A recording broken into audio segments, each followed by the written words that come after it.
Good evening. Good evening. Thank you for joining us. My name is Rumbi, and I am going to be your facilitator for the evening. My name is Rumbi Potter. I am the founder of African Youth Arise. So thank you for joining, and we're looking forward to having this discussion guided by Pastor Nick Dube and um, and Tammy French. Mhm. I'm sure she's also getting used to her new Sorry. I'm setting. I'm I'm in. I was laughing in the background. That's for you You're to so get used to. excited, eh? Yes, yes, absolutely, yes. So we will be starting shortly. We'll start in about 5 minutes. Just waiting for the rest of the guests to join. So welcome. If you can just type on the chat sort of your name, your email address, so that we can share some of the content that we've prepared for you after this call, and if you can also share where you are dialing in from, that would be amazing. So put your name, your email address. That is for the purposes of sharing the content that we are going to be exploring this evening, and also if you can just let us know where you're dialing in from, that would be amazing.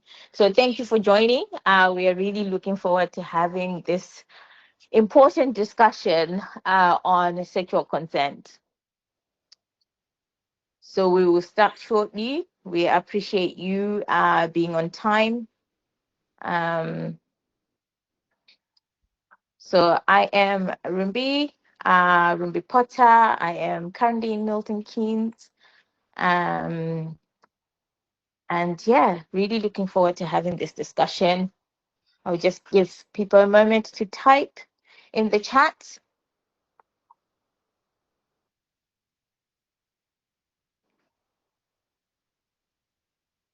Hi, Auntie Yvonne. Hi, Kudzi.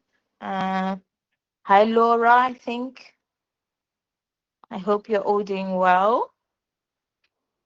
And good to see you joining the discussion. And looking forward to hearing your insights as well and your experiences, because as much as we have facilitators that are leading this conversation, it's also important to also hear from your experiences, either from your professions or from your personal experiences. I must say this conversation is going to be recorded. It will be shared on YouTube on our channel. So please, when you're sharing, make sure that you are comfortable sharing the content that you are, but also at the same time, you've got consent. Even if it's a scenario, you've got consent to share that sort of scenario, or we anonymize, or just make sure that everything is anonymized and those people can't be identified. We share it for the purposes of learning, so that other people that are not present currently are able to also learn from from the discussion. As we know, our community, I think we all work long hours. Some of us work really long hours, so not everybody is able to join, but they're really keen to also learn from these discussions. So, I guess I will say good evening to respect the people that were on time.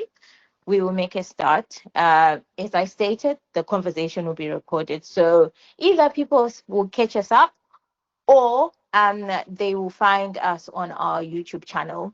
Um, I'd like to welcome you all to the discussion on sexual consent. My name is Rhonda Potter. I am one of the youth workers and the founder of African Youth Arise. We're based in Northamptonshire. We're a very small charity, started 13 years ago. Our work is predominantly supporting young people of African descent, ensuring that we are enabling them, we're empowering them, we are enhancing their skill set so that we prepare them for adulthood. But also at the same time, we do acknowledge that we can't make the impact that we need to, or without the parents. So alongside the work that we do, we also work we work with the parents. And I was talking to one of our funders earlier last week when they came to visit one of the projects that we're working on, and they're saying that, you know what, they really appreciate the model that we're using, the fact that we are working with parents to ensure maximum sort of impact on our young people. And for us, really, as we were looking at the models to explore working with young people, we thought actually we need to bring parents along this journey to ensure that, you know, we we create a relationship with the parents of the young people, but also create trust, and especially with such topics that we are currently exploring. Around sexual health. I think we started maybe about 2 months ago in terms of we started with a panel of Pastor Dube and Tammy Mutisi French. We had Dalito on board. Um, we also had Barbara Makunde, and all those professionals. They have seen scenarios around sexual health. So it was important for us to bring people from our community to talk about our issues, to talk about a really important topic that has got a huge impact on young people. And yet, I don't think we give it as much attention as we should. So, without further ado, I'm going to ask everybody who's joined to just say hello, state your name in the chat, state where you're dialing from, and also if you can just put your email address so that we can share either the presentation or any recommendations that will come out of this discussion. So with me today, I am accompanied by Pastor Nick Dube, who is one of our long-standing partners when it comes to delivering some of these difficult conversations within our community, alongside Tamim TC French, um, to help us to help us support this discussion. So I'm going to hand it over to Pastor Nick to just briefly introduce yourself, and then we will hear from Tammy, her introduction as well. The reason why we are interested in this topic as African Youth Arise is because we have seen, for me personally, I follow a lot what happens in our community. I think one of my passion is around young people actually making sure that our young people are making the right choices, however empowering them to make sure that they make the right choices. But one of the things that I sometimes worry about is because sometimes we are not equipping young people, especially when it comes to some of these topics around that are considered taboo within our community, like sexual health, for example. So I was really keen, as one of the leaders within our organization, for us to come together to explore this topic. So, Pastor Nick, if you can Yes. introduce yourself, tell us why you're really interested in this topic, and a little bit of an insight of what you're about to share, and then we'll go on to Tammy, and then we'll start the discussion. Thank you. Thank you very much, Rumbi, and to Africa Youth Arise, and thank you to my fellow panelists, Tammy, and everyone who's joined this evening. Thank you so much. My journey has mostly been in the church, and I've worked as a pastor and as a youth leader in the church, and my training or qualifications are in psychology and counseling, and also in leadership and youth development. I think there's several factors. Just in the last 10 years or so, I've attended about 2 funerals of young people who committed suicide in the UK, coming from situations of relationships that went bad, and the young people had to take they took their lives. Painful situation for any parent. I've worked with churches to conduct seminars and other youth groups, and I think for me the sort of like pivotal change or area came in when I wrote a book a few years ago called No One Understands Me, the cry of every teenager. And I began to see young people in our own church being lured into gangs, into drugs, into sexual things and different things. And I couldn't understand, what was it in the church or in the culture that was failing to bridge that gap and be able to talk to young people. And that really started my journey and my passion. And we'll share some of those things today. But I'm really keen, as we will share with Tammy and everyone else who's coming in. I'm keen on really how do we build that sense of identity and value so that our young people have the courage to communicate their boundaries. How do we as parents understand some of the challenges that they're dealing with out there, and the world that they're dealing with, especially if you have a child that is going to go out and go into universities, where they will go into parties, into drinking situations, into drug situations that make them further vulnerable to these issues of sexuality. How do we build that value? How do we build that sense of identity? I'm interested in equipping our children early on the issues of sexual harassment. How do they begin to manage or deal with, especially you look at girls catcalling and being groomed and being being harassed or coerced or even manipulated. You're dealing with situations that we've seen in Hollywood or in workplaces where young people can be coerced or manipulated into exchanging sex for promotion or access into a career. How do you begin to equip young people and children and many other areas that will come up? The Me Too movement has been a great area of interest in understanding what's going on and how to support children and young people. But yeah, I'm really excited and looking forward to the conversation today. That let's talk in homes, let's talk in churches, let's talk in our culture and communities, and understand and address the issues that our children and young people are facing today. Yeah, thank you.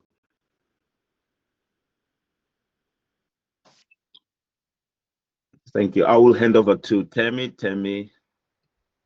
Thank you so much. Over to you, Tammy. Yeah. Hi, everyone. My name is Tammy. Some people know me on Facebook as Mufaro. Mutisi. I thank you so much, Rumbi, and the Africa Youth Arise for this opportunity, which I think it's a very, what I call a now discussion that we should have. It's very uncomfortable. Always when I'm speaking to especially people from our own background, I always put a disclaimer that some of the discussions that we have will offend you. Yeah. Some people get offended, especially I know I grew up in a Christian home and in a Christian base value. So sometimes some of the discussions that we are now having to discuss are not in sync with our values, because I hear some people say they cannot talk about this. They want to talk about abstinence rather than talk about these discussions. And that can be very, very, because some people come here and they think, oh my God, we are going to talk about abstinence. We should be hammering on abstinence, but we need to be real and talk about the real issues that are happening.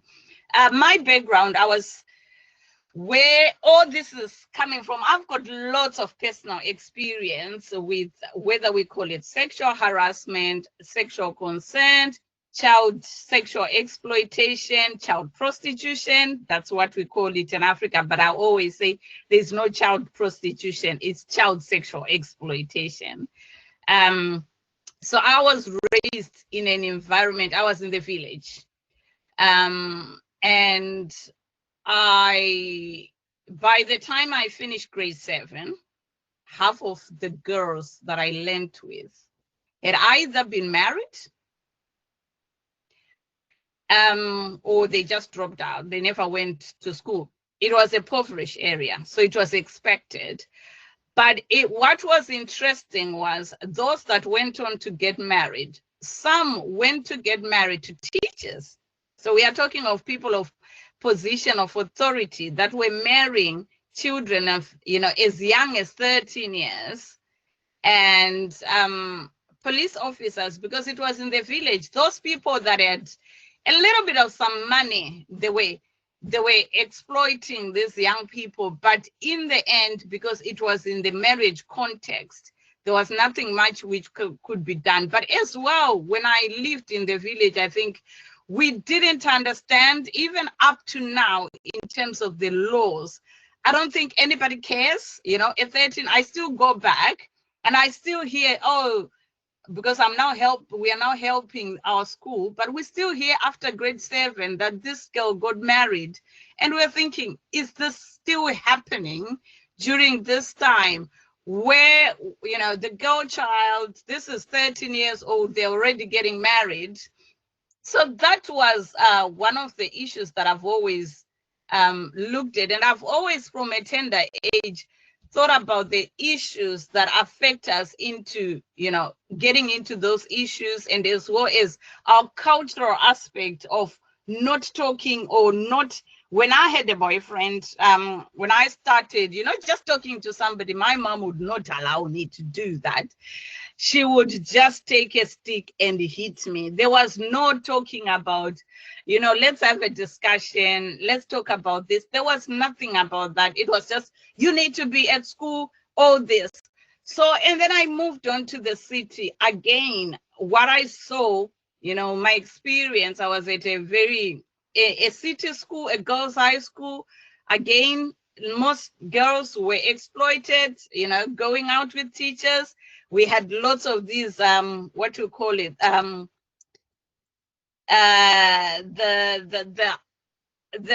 business people or people that would come, men that are, as old as our fathers, who used to go out with our young people. And then I moved to the UK.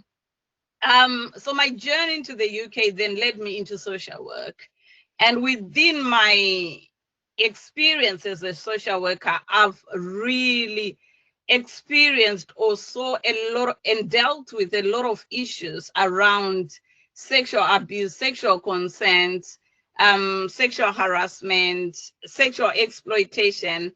And just as much as, we may say that it's happening to every child, most of the children, even the British children, I'm always, my heart is on children of our African background, and especially when I go into families and I'm trying to explain how we need to respond in this country, how the risks are different.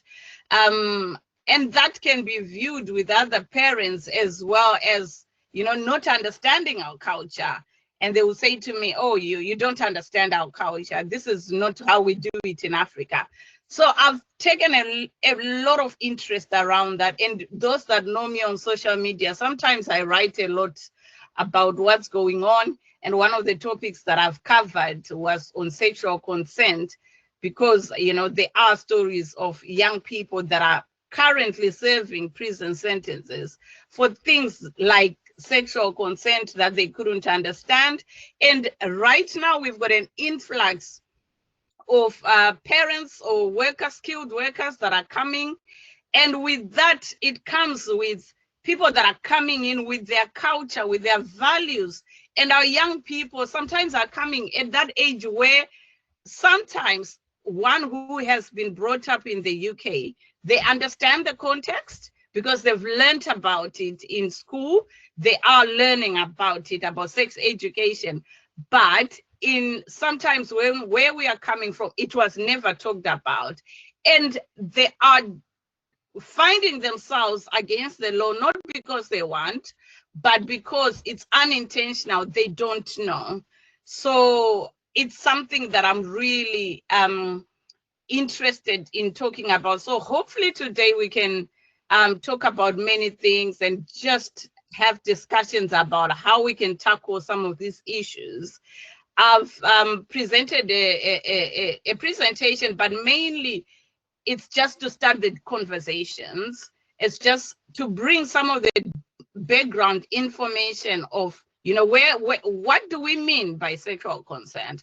Or how do we see this? So my presentation is going to be like that. Then I'll bring in Pastor Nick as well to talk about some of the topics that I'll be touching. Fantastic, Tammy. Thanks for the introduction and just giving us an insight of some of your experience. I think what I'm already taking away from this discussion, from your brief introduction, is around that, you know, kids are still getting married off, and it seems like no one cares. And it's heartbreaking, really, to hear that, you know, I'm 40, and this was happening when I was growing up as well. And to hear that, oh, this is still happening, it's really heartbreaking. So those are some of the narratives, I think, that some of our parents or some of us will have in terms of sexual consent, and we then end up with with people that are committing crimes in terms of sexual consent, not because they obviously it depends, you know, with someone's experience, but some of them, they don't even realize that they're committing a crime.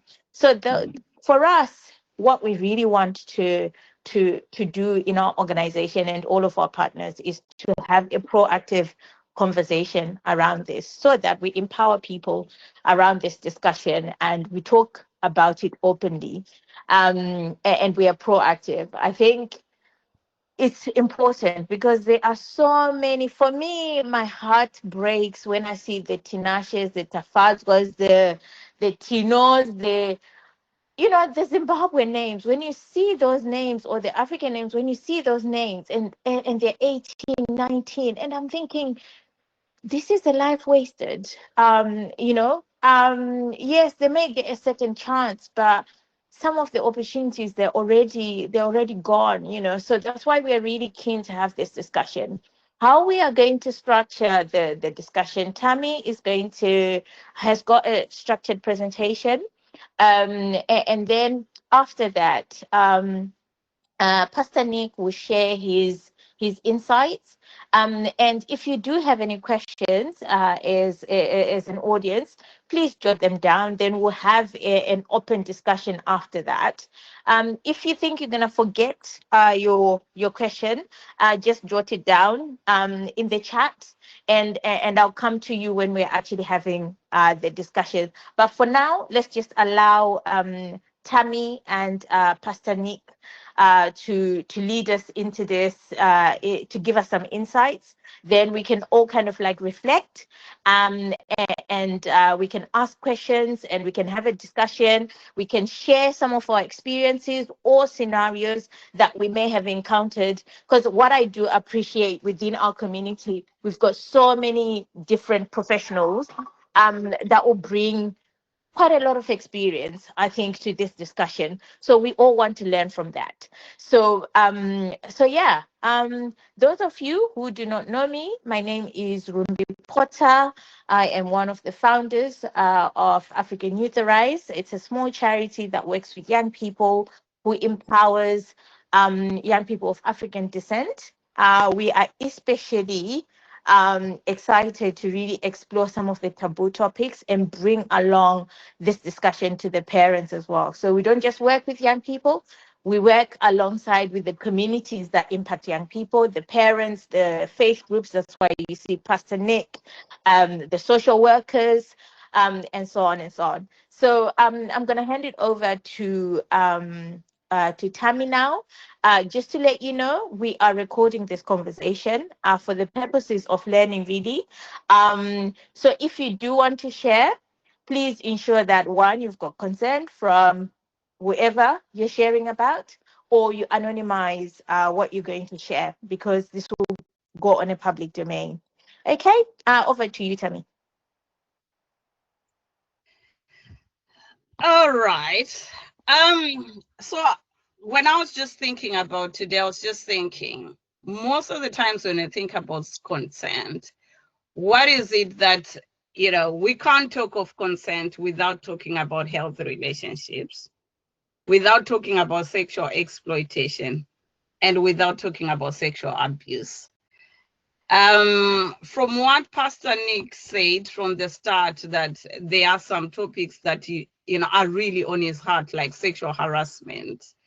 Those are the topics that go hand in hand with sexual consent, because then it comes to sexual consent, sexual abuse, hand in hand. When it comes to teenagers, I think it's very difficult to know or to draw the line in terms of sexual abuse. I'll explain, when we are working within the social services, how we define sexual abuse within the children's themselves, because that's something sometimes I find many people, they struggle to understand within our teenagers or within our young people. Young people are starting to know this topic. Young people are starting to be curious about their body early, because of the nature of how we are growing these days. In terms of the facts, NSPCC report said that 1 in 3 young people aged 16 to 18 had experienced unwanted sexual touching in school settings. So what it tells us, this is happening within the school environment. Many children are starting to experiment, to becoming curious when they're in the school environment. So this is only reported by children of young people between 16 and 18, but the unwanted sexual touching had already started earlier on. Children's Commissioner 22 report highlighted that 63% of girls aged 13 to 17 had experienced sexual harassment. Women's Aid says 1 in 4 teenage girls between the age of 13 and 17 report experiencing intimate partner violence. And then you've got the Home Office, which says 51% of young people aged 13 to 15 have been in an intimate relationship, but only 45% could spot signs of abuse. Any thoughts about the stats here?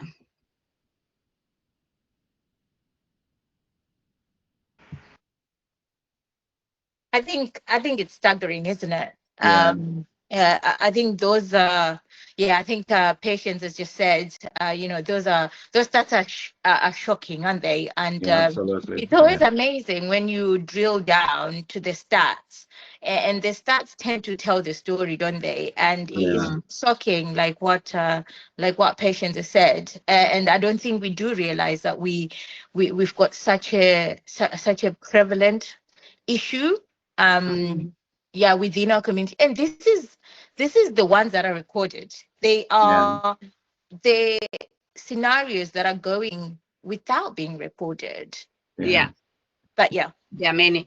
And we will talk about our community, because our community recording is very limited as well, because it's a culture of not talking about it. But it then tells you, as a parent or as a carer or anyone looking after a child, that this is what is happening.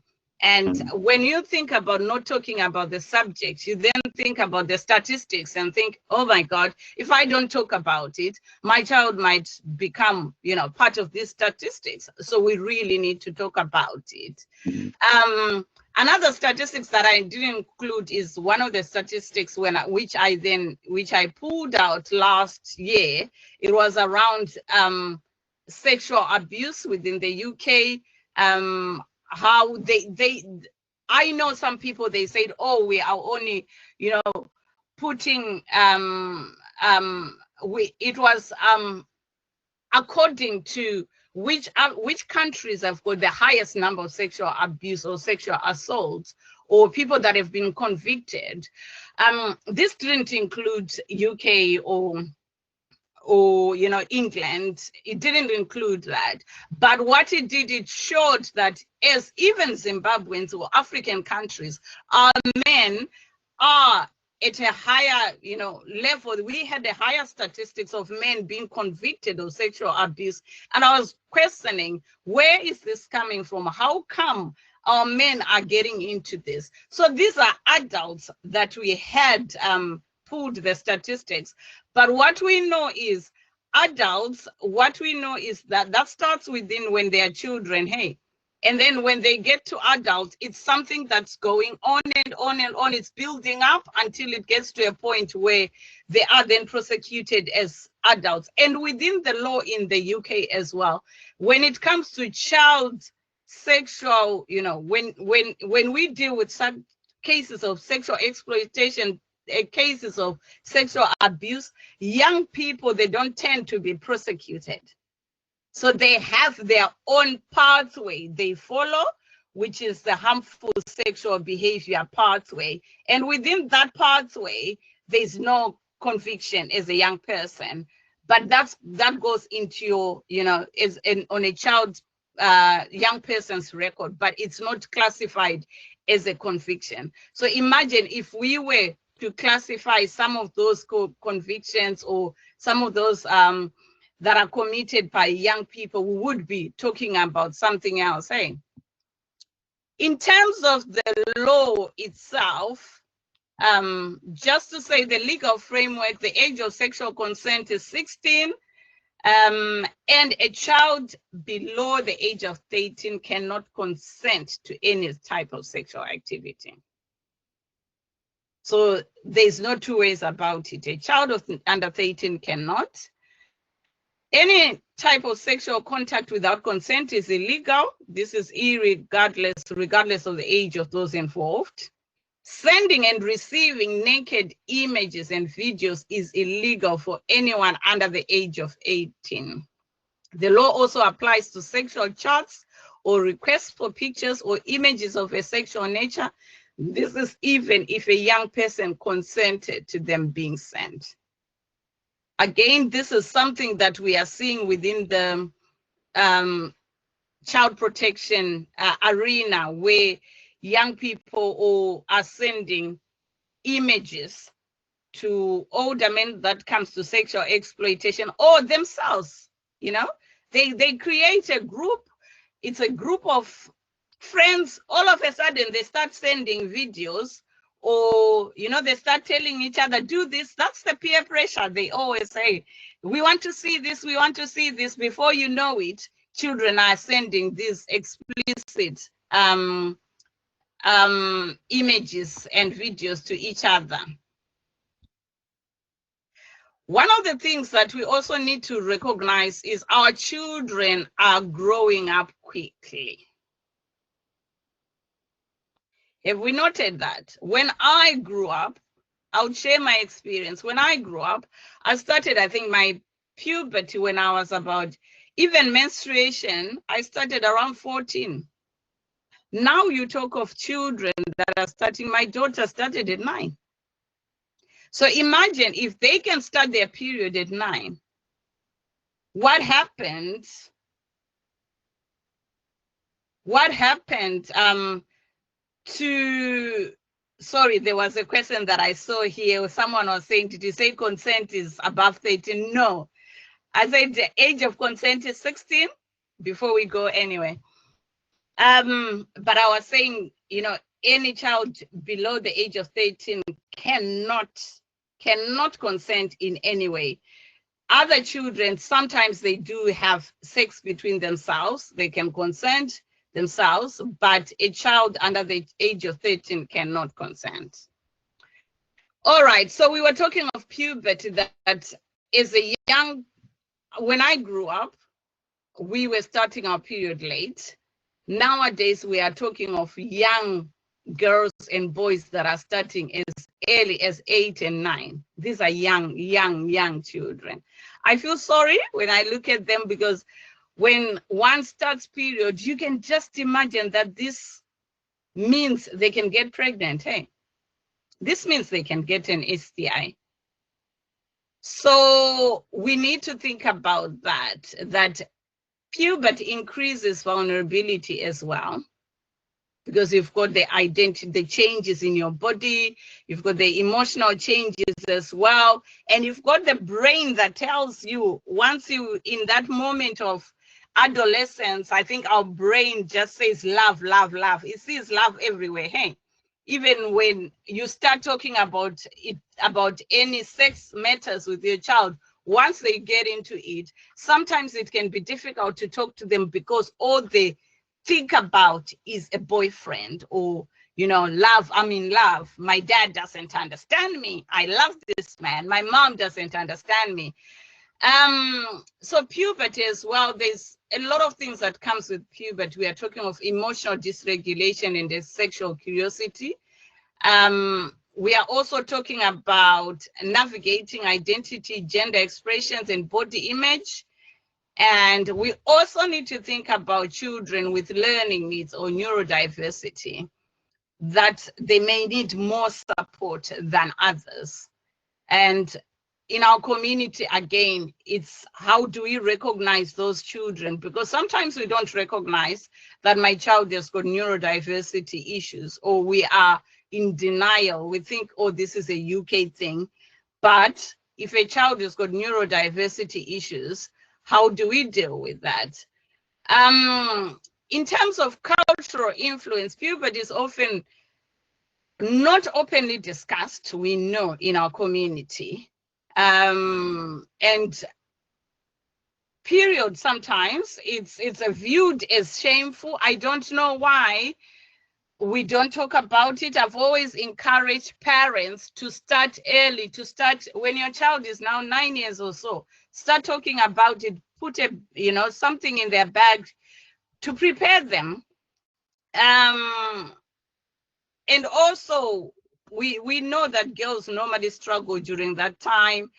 And boys also sometimes suppress their emotions during their time, during puberty. So we need to understand puberty before we can then talk about the sexual consent and everything. But we also need to understand the bodies that are, you know, our children, the changes that are going through within their bodies.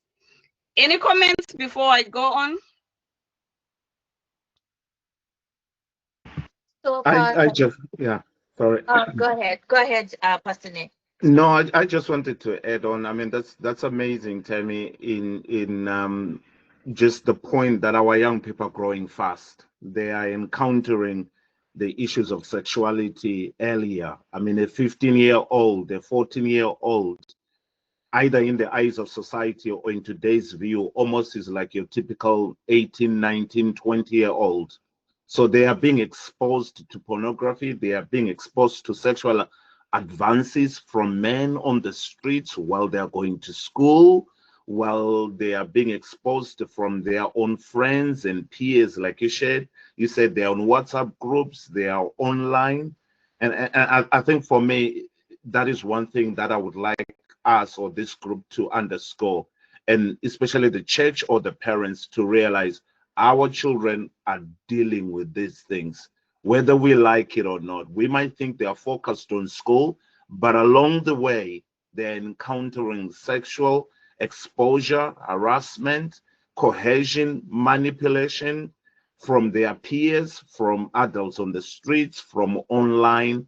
And that is why I'm excited that we can dive into how do we support them in being able to deal with all these things that they are facing in all these platforms as we go forward? Yeah, that's a powerful thing. They're growing up too fast. Yeah. Oh, they are. I mean, I tell you, sometimes I look at my children and I think, wow, this is when you look at my 13-year-old, everyone thinks she's 15. And wherever she goes, they are saying, are you 15? And I'm thinking, she's only 13. And I see young girls, when they put makeup, you don't think they are 13. You think probably they are 18. And because they want to look 13, because they want to align with their peers, they want to identify with their peers, they end up doing some of the things that are not some things that we don't want them to do. And information is, the accessibility is something else. You just leave your phone, the websites, anything. I once went to a family and parents were professionals. We are talking of a manager as a police and a manager in social services. They had their child. What they didn't realize is this child was upstairs in a room recording herself naked. This was not on a website that you could manage on your phone. These children, they are so way advanced in their technology that they can access some of the websites, or that you can't even see. That just it's what we realized is she recorded herself. Once she's off on that thing where she recorded, you can't trace it. As a parent, you can't see it. It doesn't leave a footprint online. Lucky enough, the police were able to identify that. That's some of the things that the police were able to do. So it came from the police. I think they were monitoring some of the adults' movement. So then there was this young girl. She was 12. She had more than 60 people telling her to remove her bra. She started off by removing a top, remove your bra, a dance. And she was doing all these things. And she had no clue that what she was doing was wrong. But parents were very, very, high level parents. They were shocked when we knocked and said, this is what your child is doing. So it's being aware that our children are being exposed to some things that, and they're way ahead of us. We might be thinking they are not, or I've got all the controls on my phone, but somehow they get some websites that you can't even trace. So, yeah. I mean, Hi, Tammy. I also wanted to share when you say that sometimes they don't realize that they're doing something wrong. I think they do realize that they're doing something wrong. However, I think they think either they're just naive, or they think they can beat the system, or they have that sense of curiosity and exploration, or they think they're really cool. I think one of the other things that Pastor Dube talked about, and I think you mentioned it as well, was around peer pressure. Peer pressure, In terms of they think, oh yeah, I'm gonna go and talk about it at school that last night I was on this website and stuff like that. So I think there's so many different elements around. Some of them are being bullied into it. I think we need to acknowledge that some of them are really being bullied into it. But I think they are three people that are raising their hand. I'm sorry if I say them in the wrong order, but I've got Flower. Is it Fowley Beauty Parlor? Hi. Oh, hi. Hello.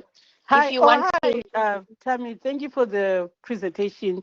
I just want some clarification regarding this 13-year age.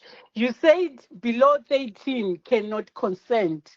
So if you say below 13 cannot consent, does that mean above 13 can consent? Because I thought it should be below 16 cannot consent. So can you please give me some clarification on that one so that I have a rough idea on what the statement means? Yeah, I was talking of a child to child. So you can get a 14-year-old and a 14-year-old.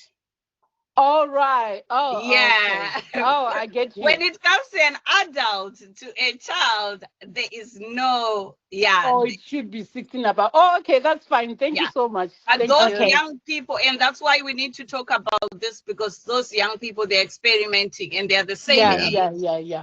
and Okay, that that's where makes sense. we end up with teenage pregnancies as well on their own. Yeah. All right. Okay. Okay, thank you. All right. Thank you for your question. We'll move on to Diana Gumbo and then followed by Joyce Dube. Diana, did you want I to share think some insights? I had two, yes, I had two questions. I think one of them was the one that has just been asked about the 13-year-old. Okay. I've completely gone blank with regards to the second one. So It's fine. when It's if it okay. comes to mind, I'll Yeah, ask it just Can when raise come your back. hand instead of again. That's speaking. Yeah, absolutely fine. thank you. Shall we go to Joyce Dube then? Oh, hello. Can you hear me properly? Yes, Yeah. please. Yes. All right. Yeah, I just wanted to add on something that Tammy just said on there. I just remembered something, but I'm not gonna go much into the case. There is a case that I was involved a few years ago, um, of somebody who was close to me, and they had the children taken away from them. And when I looked into it, then I wasn't really as well versed as I am right now. I think much of it as well that I'm seeing, especially with the parents in our community, is the lack of tools to parent healthily. I think Mm, there is also this issue of our parents, of us as parents having to parent from trauma. We yeah. have so much unresolved issues that sometimes even when we are parenting, we are inflicting and passing down this trauma on our children. So as we are parenting them, we are inflicting all sorts of things. And I think there's so much resentment in our children as well that has Mm, actually fractured the bond between the mm, parent and the child, to the point that the children are now left to grow up by themselves without us monitoring or even knowing what's out there. Then there is this issue of us parents not taking time to educate ourselves on what mm, exactly is going out there. The thing that I'm hearing mostly is, oh, well, this is how we grow up. Yes, but that mm, was a different environment. This is Mm. a totally different culture we are in. Our children don't have 100% the culture that we grew up in, and mm, they are now in this culture which they don't 100% belong in.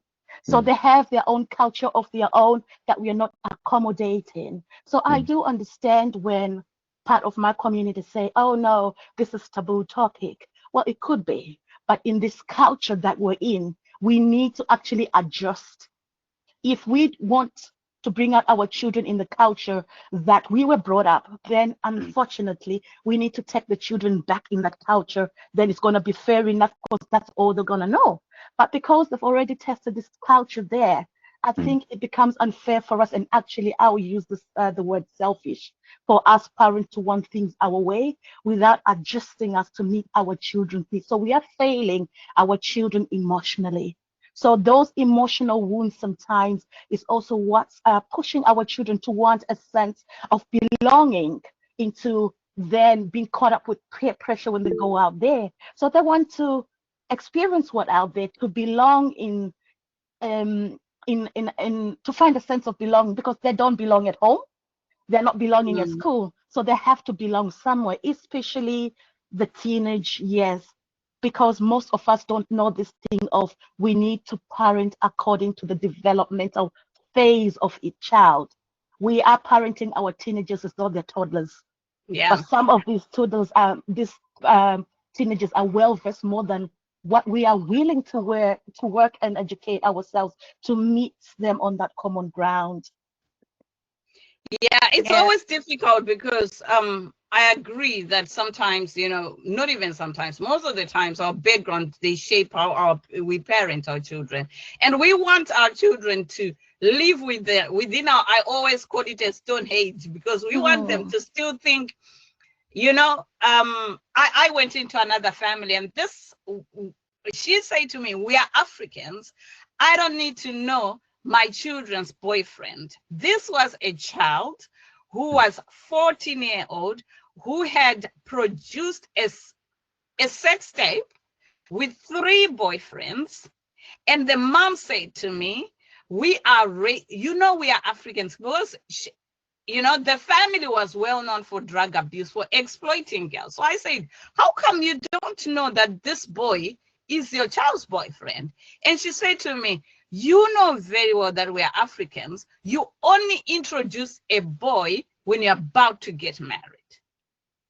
So we've got parents in this country who still have that mentality that a child can only bring a boyfriend when they're about to get married. And I was shocked. And then because of that, there were closed conversations. There was nothing they could say between mom and the child, because that open communication was closed. Every time she wanted to say something, are you getting married? I'm not hearing anything about your boyfriends. So we need, as parents, to start thinking about how some of it is because of how we were raised. We think of how our experiences, most of us, we grew up with maids, we grew up, in households where most of us were abused, even with family members. So we want to be protective to our children. In that being protective, we don't want to talk about these things, which then becomes we still get the same, I always say, yes, sometimes when you are raised another way, you want to do it the opposite. But when you do it the opposite, you get the same outcome. Yeah. So it's really difficult. I think Diana, you've got a raised hand. Joyce, did you want to say something before Diana comes in? I just wanted to wind it down on there. It's a matter of us having to heal ourselves, finding the healthy tools and support community. And I don't see the reason why I can say, okay, this is how we are doing it, and pick and choose, because it's like we're using a buffet menu. Okay, this is too English for me, but you are actually being hypocritical, which again, the children use as a tool against us. Yeah. So yeah, we need to be careful there. So there's a lot of self-reflection that needs to go on there, learning and unlearning things and being willing to learn. Yeah, and be accountable absolutely. as well. Yeah, absolutely. Thanks, Joyce, for bringing the aspect of trauma. I think the other element around trauma within our community, for people like me who are from a Shona background, I have been talking about this for a very long time, and I've not yet come across a term that refers to trauma in terms of, I mean, in language term, ensuring that there isn't a term that really refers to trauma. So if we don't even have the language to it, it's very difficult sometimes to even acknowledge that we do have that trauma. But I guess that's where the Pastor Nicks of this world who are in psychology, the psychologists within our community, can really help us to explore some of these topics in terms of how does it impact the way we parent, but also where do we get the support in terms of parenting. I think platforms such as this, where we have open discussions, and really that's why we are really encouraging parents to come in and have a discussion, so that we can start to build a toolkit that is specifically targeted to the parents within our community, because therefore then the professionals within our communities like Tammy, Pastor Nick, there's also Yvonne, who's a solicitor, I'm sure, who has come across so much of this. She's an immigration lawyer, however, she would have come across it when she's dealing with immigration issues or other matters even, because it's all intertwined, right? So I think we need to, we can pack the aspects of trauma. We will come back with that topic, definitely. I think, Pastor Nick, it is a topic that we do need to explore alongside your colleagues. But I really want to sort of explore further around the consent aspect, and really kind of like, thanks, Tammy, for giving us the background, so that we all understand what we are talking about, right? Let's move forward and talk about consent in terms of, okay, how is it impacting our children? How as parents, how can we support our children? And actually maybe give some of the examples, I guess, that we've seen within our community.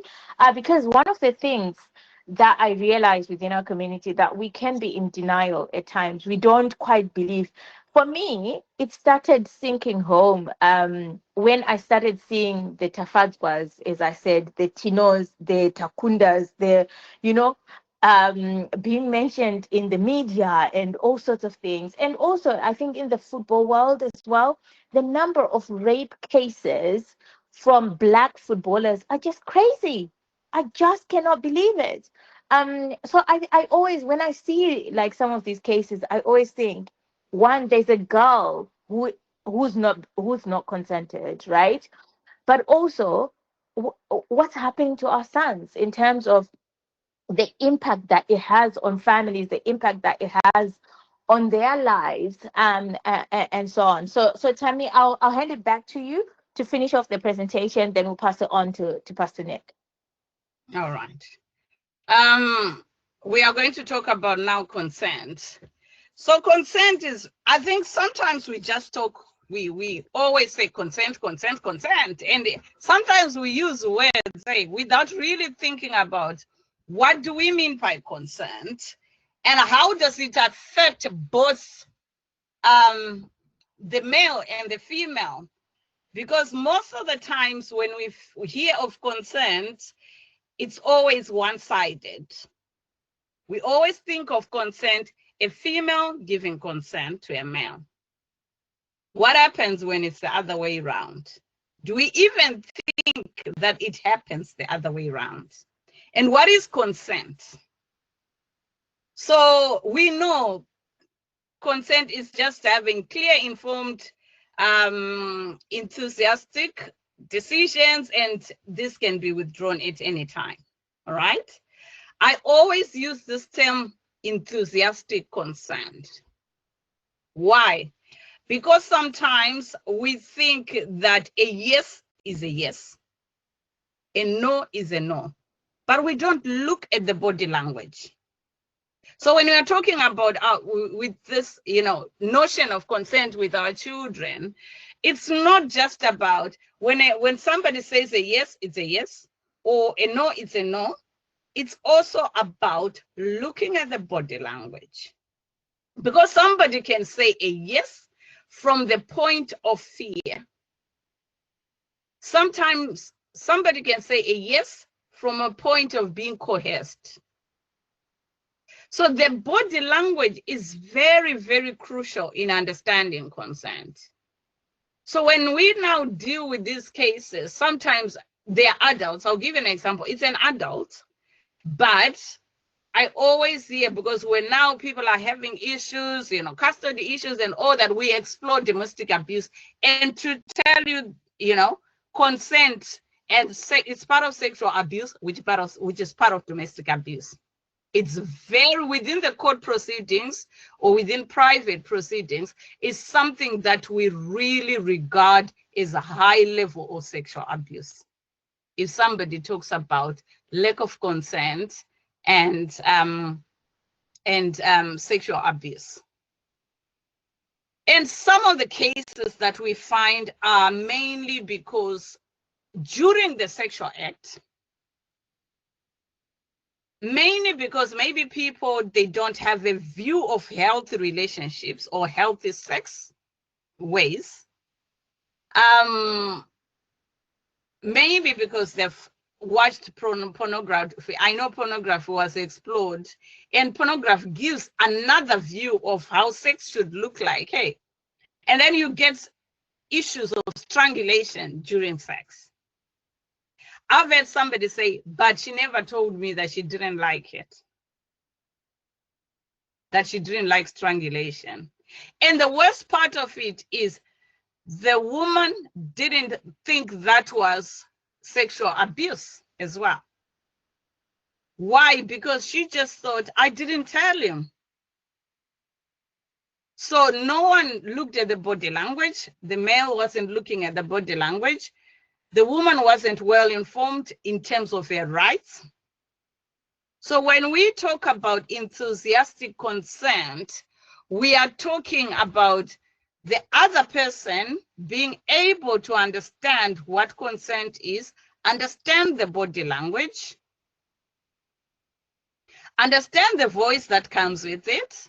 If somebody is saying yes, how do they say yes?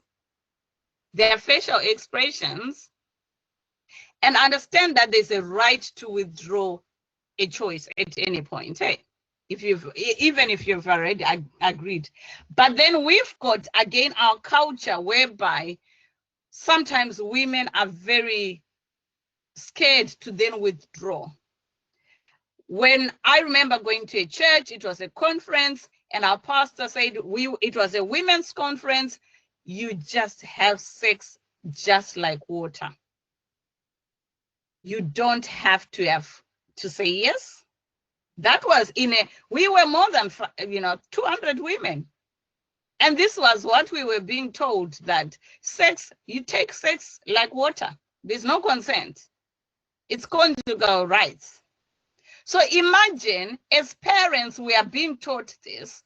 How then do we come to baby showers, bridal showers, where we are talking about sex, even to our young adults, and also to our children, with that view that our culture says it should be given at any point, anytime. If we are in a relationship, it just happens. And like the other time I was saying that the other cultural aspect is we grew up knowing, or it was well known, that if you say to a boyfriend, come to my house, it's a ticket for sex. Right? Or if a boyfriend says, come to me, what they're saying is, let's have sex.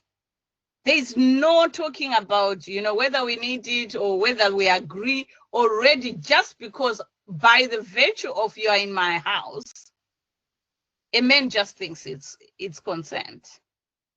And these are the issues that we are finding, especially with young people, young teenagers that are coming. They're coming to university. Sad stories that we are hearing. Children coming, young people coming to university. Before you know it, they did this. They went to a girl's room. They thought it's a ticket for sex. They had sex. They were reported. And now they were, they are finding themselves losing their places in universities because of that. And we've got young people that are coming from Zimbabwe in teenage years that also have this mentality from the cultural aspect, from the societal aspect, that it's okay. You've come to my house, this is what we do, and it's okay. So having those discussions again with our young people is very, very important for them to realize that there's nothing like this is a ticket for sex. There has to be consent in anything, and consent can be withdrawn at any point. And also empowering the other party that it's okay to value your body. It's okay to say no. It's okay to say I can't, because we have young people that have been exploited, that have been, abused without their consent, but because they were scared to talk about it, they were scared of the society, they were scared of the culture. What will people say if I say I was abused, but I was in my boyfriend's room? How do they view that? So yeah, I think it's one topic that's it's being discussed within schools. One of the things that we always talk about as well is schools they do have sex education, and they do start those discussions. But at times, I've had parents saying, when my child, when it's a day because you are told, hey, this is going to happen, and then you hear parents say, my child is not going to school because they are going to learn about sex. And you think, if you do that, your child will become curious when they go back to school. They'll then ask the next day, You know, what were you talking about? Then a 13-year-old, very lovely young boy who think they know, they learnt everything. They will then tell them what they heard. Imagine the version they are hearing now. So as parents, it's very important that sometimes we think we are doing our children good, but it's not always good. We just need to talk about it rather than put barriers on it. So yeah, any comments about that before we move on? Yes, I wanted to just highlight aspects of what you said. As I said, I'm 40, and one night we were having a discussion amongst my friends, only to realize maybe one in 5 or 1 in 4 were actually sexually abused by a family member, and it was never talked about, or by someone from church. It was never talked about, and this was like in our teenage years. It was never talked about. They never saw justice, and it's really sad. So in terms of, and especially what you said about sometimes some of the messaging that we come across in the women unions or in the pastors at church, or the senior community leaders, or the narrative that they are giving us, either that we hold as parents, or as or that we then expect our young people to have around consent, is just crazy. Like, for example, what you said, that like when you went to church, that it's expected, you don't have a say, you just have sex, like as you were saying, like as if you're having water. I think that's problematic, and it goes back to what I think it was Joyce was saying around some of the trauma and aspects of the what you said, why some of the parents are not talking about sexual consent. It's because they're also traumatized from some of them in marriages. I think it was you who said it, that some of you never consented in the marriages that you are in. You were literally late to come home, and your father said, no, go back where you were. And that was it. And that was a relationship starting. So it's really, it is very multifaceted, isn't it? The issue that we have around consent. And if we then have people that don't listen, for example, if we don't have safe spaces for our young people that they can go to say, this has happened, I need support, especially the churches, especially the community leaders, especially the pastors, especially the pastors' wives, the youth leaders, and so on and so on.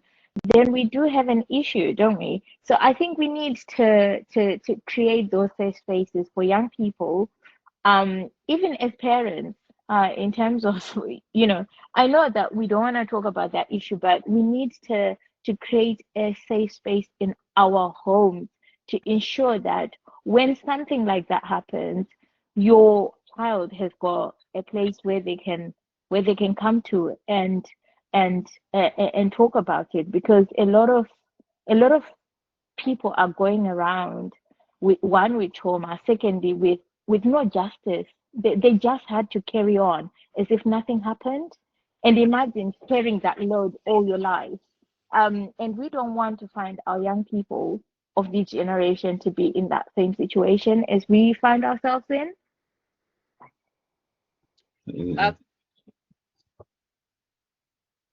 Yeah, you can go on, Pastor Nick. Yeah, I mean, it's one of the things that I think I've tried to challenge the faith and the church sort of world is, we cannot be complicit with cultural norms that have hidden abuse, both in churches and in our families. And I think it is important for us as parents today to realize that the things that we hide are going to harm our children, and that my love for my son or daughter should be more important than protecting a relative or protecting a church deacon or pastor who is abusive. Because I always think of it this way spiritually, the devils I don't deal with in me, my children will have to fight. My boys will have to fight. The things that I don't heal and don't address in myself, I am opening a door and passing on for those very same things to afflict my children. And I think it's I've challenged the church that we cannot just talk abstinence and just say don't do sex, don't do sex. I mean, because sex is created by God. But what we need to do, as Temi has also done this evening, is also how do we teach our children to, because I grew up in church being told, don't do it, don't do it, as if not talking about it or addressing it is what will protect me. But we would go out there, and many young girls in church got pregnant, and they would be made to stand in front of the church and repent or apologize. And another word I think that might be important to remember is the word shame, that I think we can come back to in some aspect this evening, that sometimes our children, when we don't have an open communication, they will go and encounter abuse, sexual abuse and harassment. And sometimes they feel like it was my fault. I didn't say no, or I didn't say no enough. And they carry shame that they cannot come back and talk to the parents about. But I'm here, I wanted mainly just to pick up on what Rumbi said. I'm here saying the church can do better. The church leadership or space. I mean, I love the word of God. God is not in the business of protecting abuse. There's nothing, whether it's married people or young people. I mean, God is not in the Bible is not in the business of protecting abuse or promoting abuse, but it is in the business of equipping children, young people, as adults, so that we can live life to the fullness of what He planned. And so addressing these things is key. Yeah. Thank you. Yeah, that's very, very important. I think it leads on to another. Oh, Diana, you've still got your hand. Yes, I remembered what I wanted to ask. Sorry. It was with regards to, I'm aware that minors in this country have a different pathway in terms of being criminalized, and you touched on that. My question was, when they get, because it does go on their record if they are below the age of being criminalized, but I wonder, does that record get expunged at 18, or do they carry it into adulthood?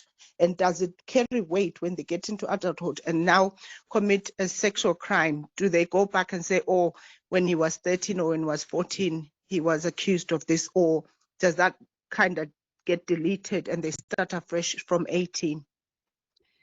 I'll talk from a child protection point of view, and also because I work within the family court proceedings, so we always meet cases like that. When we've got, like I said, a young person, when it's a young person, we call it harmful sexual abuse. Eh? So when it's harmful sexual abuse, it's normally sex. It's a young person against a young person. Normally we are talking of boundaries. We are talking of, we talked about pornography, that young people are getting into pornography. They have a view of sex from pornography, which is distorted, which is not healthy. And also amongst themselves, they may want to, they are curious and they want to experiment. There is, according to developmental needs, you can tell some of it is someone is just experimenting, but you can tell that someone, the way they have done it is brutal, or we are talking of, I've seen another young person committing a rape. I mean, it was totally rape, although that was a young person. That shocked me from a young person. You can literally see this young person starting from that age although they went through the, probation, they were on an order, they worked with youth offending team, but when you then look at them as adults, that continues. And it just tells you that maybe the patterns that we see from a tender age, they continue sometimes into adulthood. But as we are now working in adults, is if we are pulling out a record, let's say I'm writing a report about something, and I do background checks, and that comes out in terms of the sexual, nature that happened. Some of them, they are disregarded. But when they're a bit older, in their 17, 18, it can tell you the pattern that this young person has and whether they got any support, because these young people, sometimes they don't get support, and we are protective as parents most of the times. We think they're young people, they're young, or they're just teenagers. I don't want my child to get support. There is support for harmful sexual behavior, for your child to know healthy relationships, because if they don't get it when they're young like that, they are going to grow up with that, and in their adulthood they are likely to commit similar offenses. So yes, we can look, professionals always have to analyze the situation. It's not a clear cut of, oh, they had this when they were young, so we do take that into consideration now that they are older. No, we do analyze in terms of where are the patterns coming from, what support was given, how come they are still doing the same thing. If they got this support at 17, what is making them still doing the same thing at 24 or at 30? They should be aware now. So I think it's just about the analysis. It tells professionals a pattern, and it can tell us how this human behavior, that's what we call human behavior, where it's coming from. And if you can actually predict how somebody will end up being. Okay, thank you. So in other words, it's a case-by-case basis, but that information is still there. It doesn't get it deleted. No, it doesn't. Okay, Well, it depends with the police checks, because there are levels in police checks. There are some levels where they don't bring out most of those things, but there are some levels that will bring out any little caution, any little thing that happened, even when you're 10, even when you're 11. So it depends with whether it's an enhanced one or it's just a basic check. Thanks, Diana, for your question, and thanks, Tammy, for elaborating. I also just wanted to acknowledge the messages in the chat. May I also do a disclaimer that the topic that we are discussing, I think it came up because I read something that in the chat. We'll do a disclaimer right at this moment. I forgot to do it earlier, in terms of just to say that the topic that we're discussing now, we are aiming to be proactive. However, some of you may find the content very triggering. Someone has just said a disclosure in the chat, and they stated, "I'm really sorry that you had to go through that." She was talking about, I think, just pointing out what I said in terms of when someone goes through, either when they were abused, and they tell people and they're not necessarily believed, or they're seen as if they're the problem, and of which that seems to happen in our community. So despite it happening, many years ago, and to still find, that you're not believed, or it's really concerning, isn't it? So yeah, I guess that's what I just wanted to do, to just do a disclaimer to say that we may find the content we're exploring tonight really triggering, because it taps into rape, it taps into abuse, it taps into consent, and it brings all sorts of emotions. And if you do happen that you want to get support for whatever reason, just let us know. I'll put our email address here as well. And in terms of if you want us to share one upcoming event, but also to share some of the content that we are exploring tonight, please put your email address in the chat. I will follow it through and make sure that you get all the content. I mean, Tammy had some really interesting stats earlier. Some of you may have follow-on questions after this discussion. We're happy to continue that chat. And also, we really do want to create a community of professionals of parents that are willing to have this discussion. As we said, that we don't have enough safe spaces for our young people, and even for our parents, so we need to just make sure that we're creating that community. So if you can kindly share your email addresses in the chat, I really appreciate it. Tammy, if you can come to concluding your presentation, then we'll hand it over to Pastor Dube, and then we will leave some time for questions.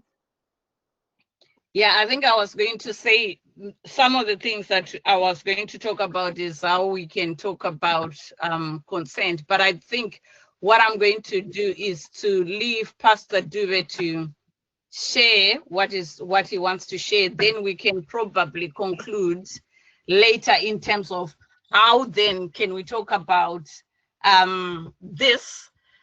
Pastor Dube, I like the fact that you talked about sexual, how sex, sometimes we don't sell the notion that sex is good. We come from a point of selling the point that sex is bad to our children. Rather than, research tells us that when you discuss sex and when you talk about the positives about it, it actually brings a good outcome rather than always talking about the negatives. So we don't get that time to sit down with our children and talk about the positives that God created, even from a Christian point of view. God created this, and it's good when it's done appropriately. Absolutely. Yeah. So I will leave you, then probably we can talk about later in terms of how as parents, I'm sure we can share. I'll bring on my own experiences of how I've talked about the topic within my own household and with other children as well. Yeah. No, thank you, Tammy. Thank you, Rumbi. I'm not going to be long. I think it's close to past, so I'll be like 5-10 minutes because you've already covered most of the key aspects, and then also so that I can leave time for everyone to come in and we can kind of like wrap up the key themes that are important to take away with. Let me just start on the first point you've mentioned, that I think it's wrong for, not necessarily in the aspect of being wrong, but I think it's misleading that the background, the spiritual background and church and parents started us from the notion that sex is evil, that sex wasn't created by the devil, it was created by God. It was created for a purpose, to function within a specific purpose. When these things are done well, when things that God ordained are done well, they bring blessing, they bring the beauty of what he intended for us. But as we all know that, our fallen human nature will always seek to sort of abuse and anything that God gave us. And these things come back to harm us. And so I think it's important for parents to start from that understanding, because if we understand it is a God-given thing, it then creates an opportunity to start talking about how you can start talking about abstinence. You can start talking about the value of preserving oneself, whether it's a boy or it's a girl. And remember, it's not a girl thing. Abstinence is not a girl thing, but it also includes boys, and the value of what that speaks to one's identity, how that develops one's character, how that protects even a young person's future and open doors for their career, ultimately even for their marriage and their relationships in the future. And so healthy relationships, I think you mentioned it earlier. I think I'll just touch that on a little bit, and I think it's going to be important for us to come back in parents having that critical role of modeling and talking about what does a healthy relationship look like. Because if we're always just talking from negative things, our children will always just be in the dark. What does a healthy relationship look like? And so in talking about that, I just wanted to bring back a couple of points that you mentioned in talking about what consent is, so that we go back to being on the same page. And Temi mentioned that consent speaks of permission, speaks of agreement, and that it has got certain pillars with it. And some of the pillars of consent are knowledge. They are freedom, the freedom and the choice to consent, and that is important for our young people. Another important aspect is the capacity.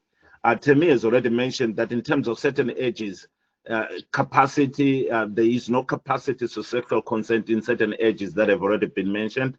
But also there is the aspect of disability. So in law, anyone who has a form of disability cannot consent, in most cases, especially with age, to certain sexual engagement. But also, we will come back to this, which I think is important, when it comes to issues of drugs and alcohol. Our young people are going to universities.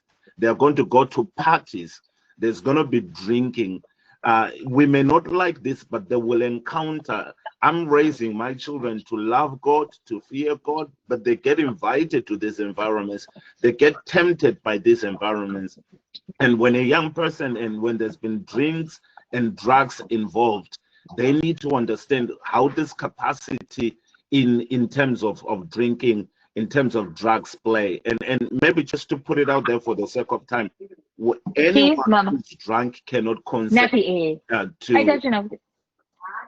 anyone who is drunk cannot consent to sexual. There's no consent to sexual activity when you're drunk. There's nothing like, oh no, but they said yes, but they said no. And I think that is important for both our boys and girls. That I remember there is a celebrity, well-known comedian from Africa, who shared a situation where they went to have a dinner or a date with a girl. They had a lovely date, went to the bar, and then went to the guy's house. When they go to the guy's house, as Temi was expected, when you go to houses, there's sort of an understanding of what is expected. As soon as they got there, the girl was drunk, and she said to the guy, I don't think I should be here. The second she said that, the guy says, I'm calling an Uber for you. You are going home. And she started to say, no, but I'm okay. Like, the second you have said that you are going home, I'm calling an Uber for you. Because legally, if the guy just ignores and says, nah, we're going to have fun, she's just saying things, the girl can pull up, and we're seeing that happening with young people, can pull up and say, at some point, I did communicate. I didn't think I needed to be there. And I think that is very powerful for both boys and girls, that the second they hear any sense of, no, I'm not okay, I don't think I'm understanding, I don't think I have a capacity to stop any form of contact and not go ahead, because that can easily be used against them in the law or in the future to say, but I did tell him no. And I think that is very important. And it goes back to what Temi mentioned, that consent is ongoing. Just because we did something last week or did it in a particular way does not mean I agree to it today. And that it can be withdrawn at any stage. It doesn't matter what we have gone through. And I think it's critical for our boys and girls to understand. For our girls, it's important that it doesn't matter what you've agreed to in the past. It doesn't matter even in that evening or in that moment, even if all the clothes are off, everything you can say at any point or any stage, no. And boys also need to be equipped in understanding, once they hear that no, or even themselves, they have the capacity, no matter, even if the girl is pushing or into whatever, that at any point consent can be withdrawn at any stages, and that when they hear sorry, I don't think I can want to do this anymore. I don't think I want to go on, for them to stop. And we're finding them getting in trouble because of not understanding consent needs capacity. It can be withdrawn at any time, and it needs to be ongoing. And we touched on the issues of pornography. What I've realized in working with young people, both boys and girls, is for girls, there is this toxic masculinity that views sex as, I'm going to just get. It's something that I'm just going to get from the girl. But not realizing that it becomes sort of like an entitled, especially when they are prominent, they are footballers, they've got money, they've got status. They begin to think that it's something that I'm entitled to, that girls have to give me. But it's important that we teach our young boys that it's not something you get to take from anyone. It's not something that is owed to you from anyone. No matter what you give that person, no matter what your status or influence, it's something that has to be consented at every stage, at every moment, and at every minute. Working with girls, I found that sometimes there is a pressure to be liked. There's a pressure where, maybe in a minute or two, we're talking about the gray areas of consent, when yes means no, or when no means yes. In situations where someone is drunk or someone feels pressured, a girl's like, if I say no to this guy, this is a high profile person, either I will be shamed, either I will lose this person. I really like this guy. If I say no to them, I will lose them. So how do we begin to build value in our young people, sense of identity and value, that I would rather lose any person or any status but protect my values than giving themselves up simply because I'm afraid to lose someone. I'm afraid to lose a relationship. And that if someone is being abusive, if someone is taking, and you do not want, you can lose anyone. God is a God who can bless you with someone who will honor you. And which brings me to this point. How do we model healthy relationships? I mean, I've been married for, we're celebrating 22 years with my wife at this year. And with its ups and downs and challenges, I can tell you that it takes a lot. And my desire is, how do we communicate to children what a healthy relationship looks like? That one that has boundaries, one that has mutual respect, one that is understanding, and one that is a healthy relationship is respect, is boundaries, is communication. And it is not always about what I am getting. Whether you're the husband, you're the boy or the girl, it's not always about what I'm getting or what's in it for me.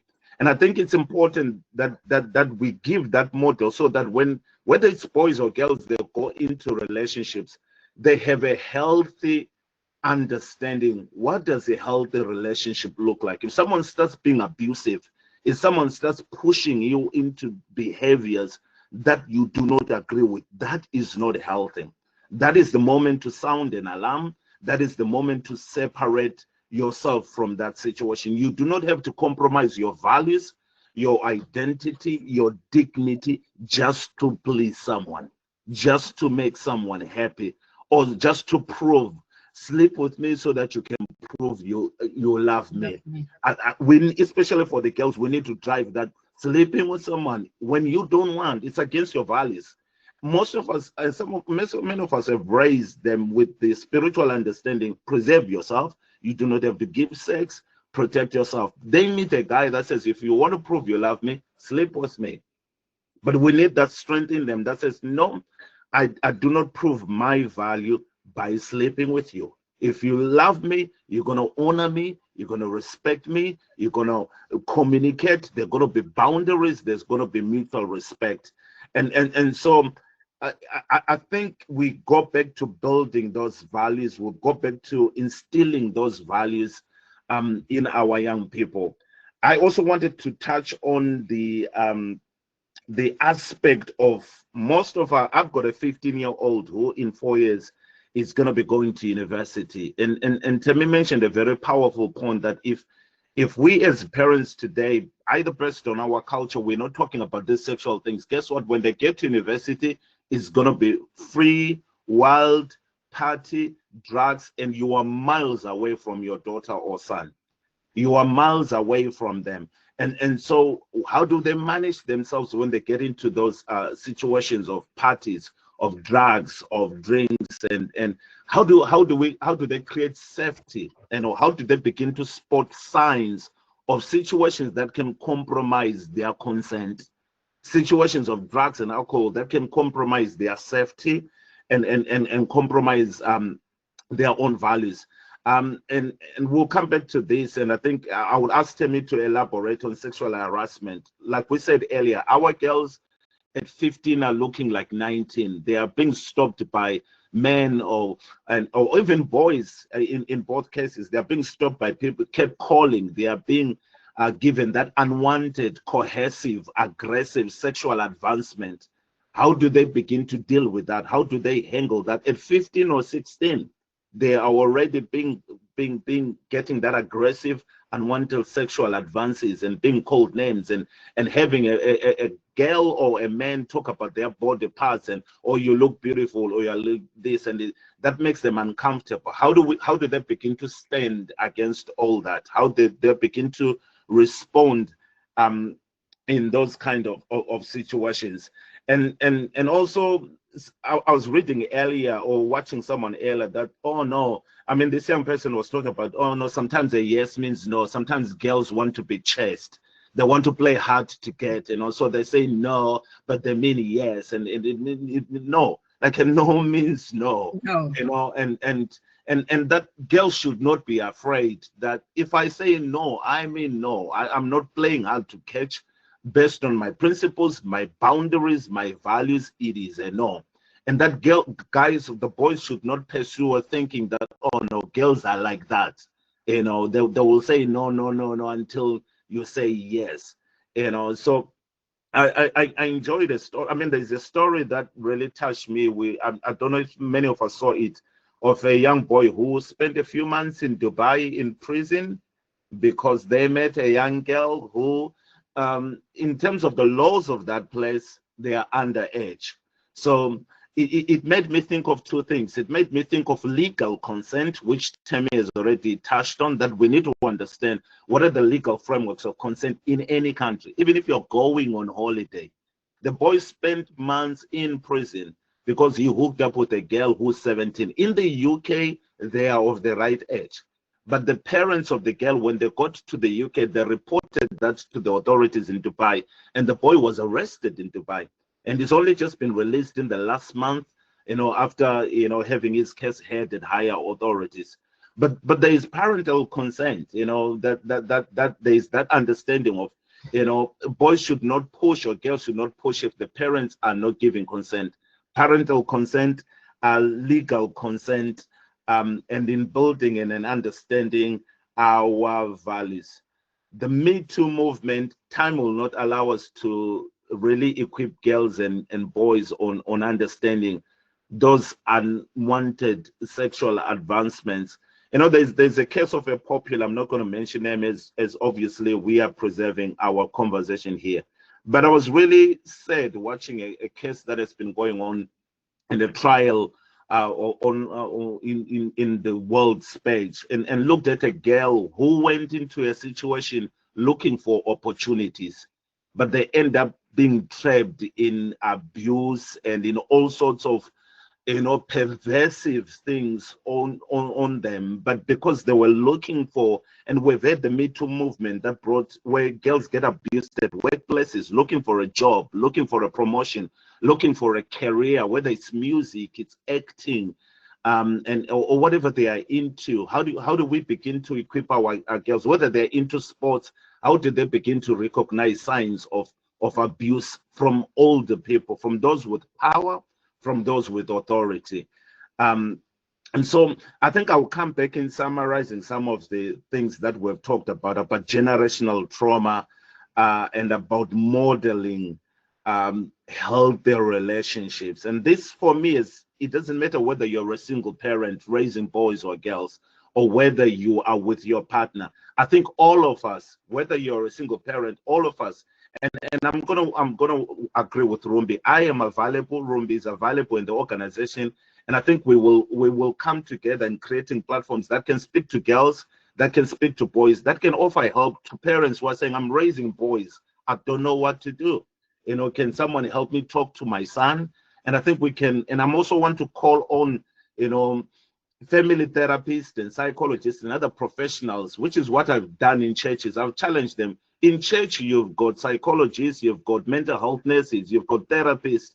Don't just go to church and sing. Use these professionals so that they can help the church members deal with the day-to-day issues that they're dealing. Create a department. We have ushers, we have music.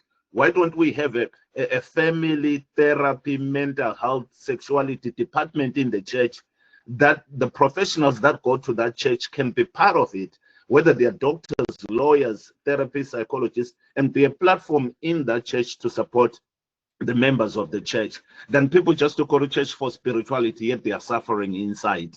They are struggling with their children. So I want to say to Rumbi, I'm here, and I think we can create that structure and system where especially mothers that are single parents raising boys or girls are saying, I'm struggling with my son, I need help, you know, please support. Let me stop here for now. And then I think I will just come in on a couple of things as we get onto discussions or any other questions on how we can best support each other. Thank you, Rumbi. Thank you, Tammy, and everyone. No, thank you, Pastor Nick.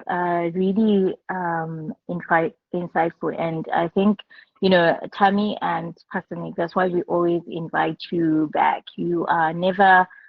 You're never scared of sharing your truth, and you're never scared of challenging sort of like some of the institutions within our community that are so influential to really come and speak to these topics.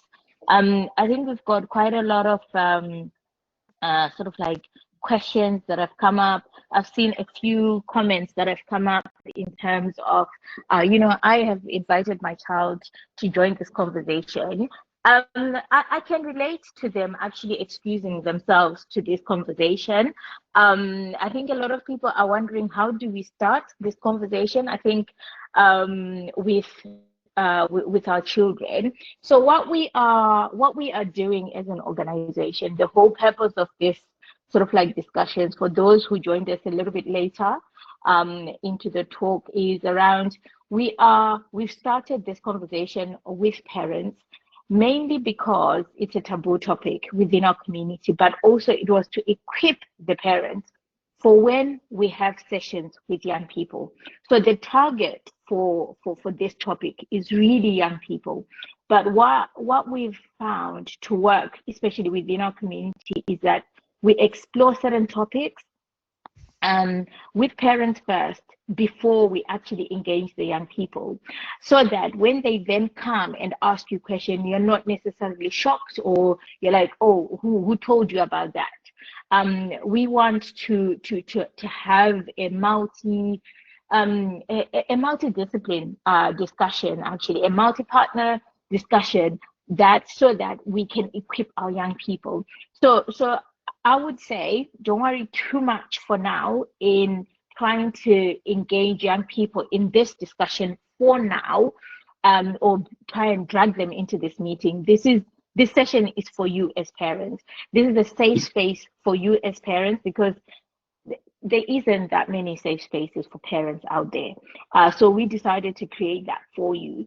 But in terms of engaging young people, we will be doing, in the next year, we will be delivering a lot of sessions. We will have Pastor Nick, we'll have Tammy, we'll have other expertise in the sexual health arena, delivering sessions specifically for young people. And they'll have the expertise to initiate that discussion. So when we then deliver these sessions, at least after that, you're able to then have that discussion, because I think both parties are now equipped.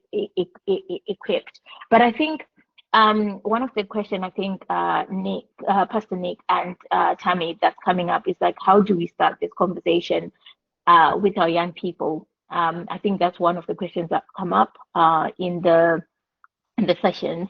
And in terms of how we're going to run this session, like, you know, you utilize the last 45 minutes of the discussion.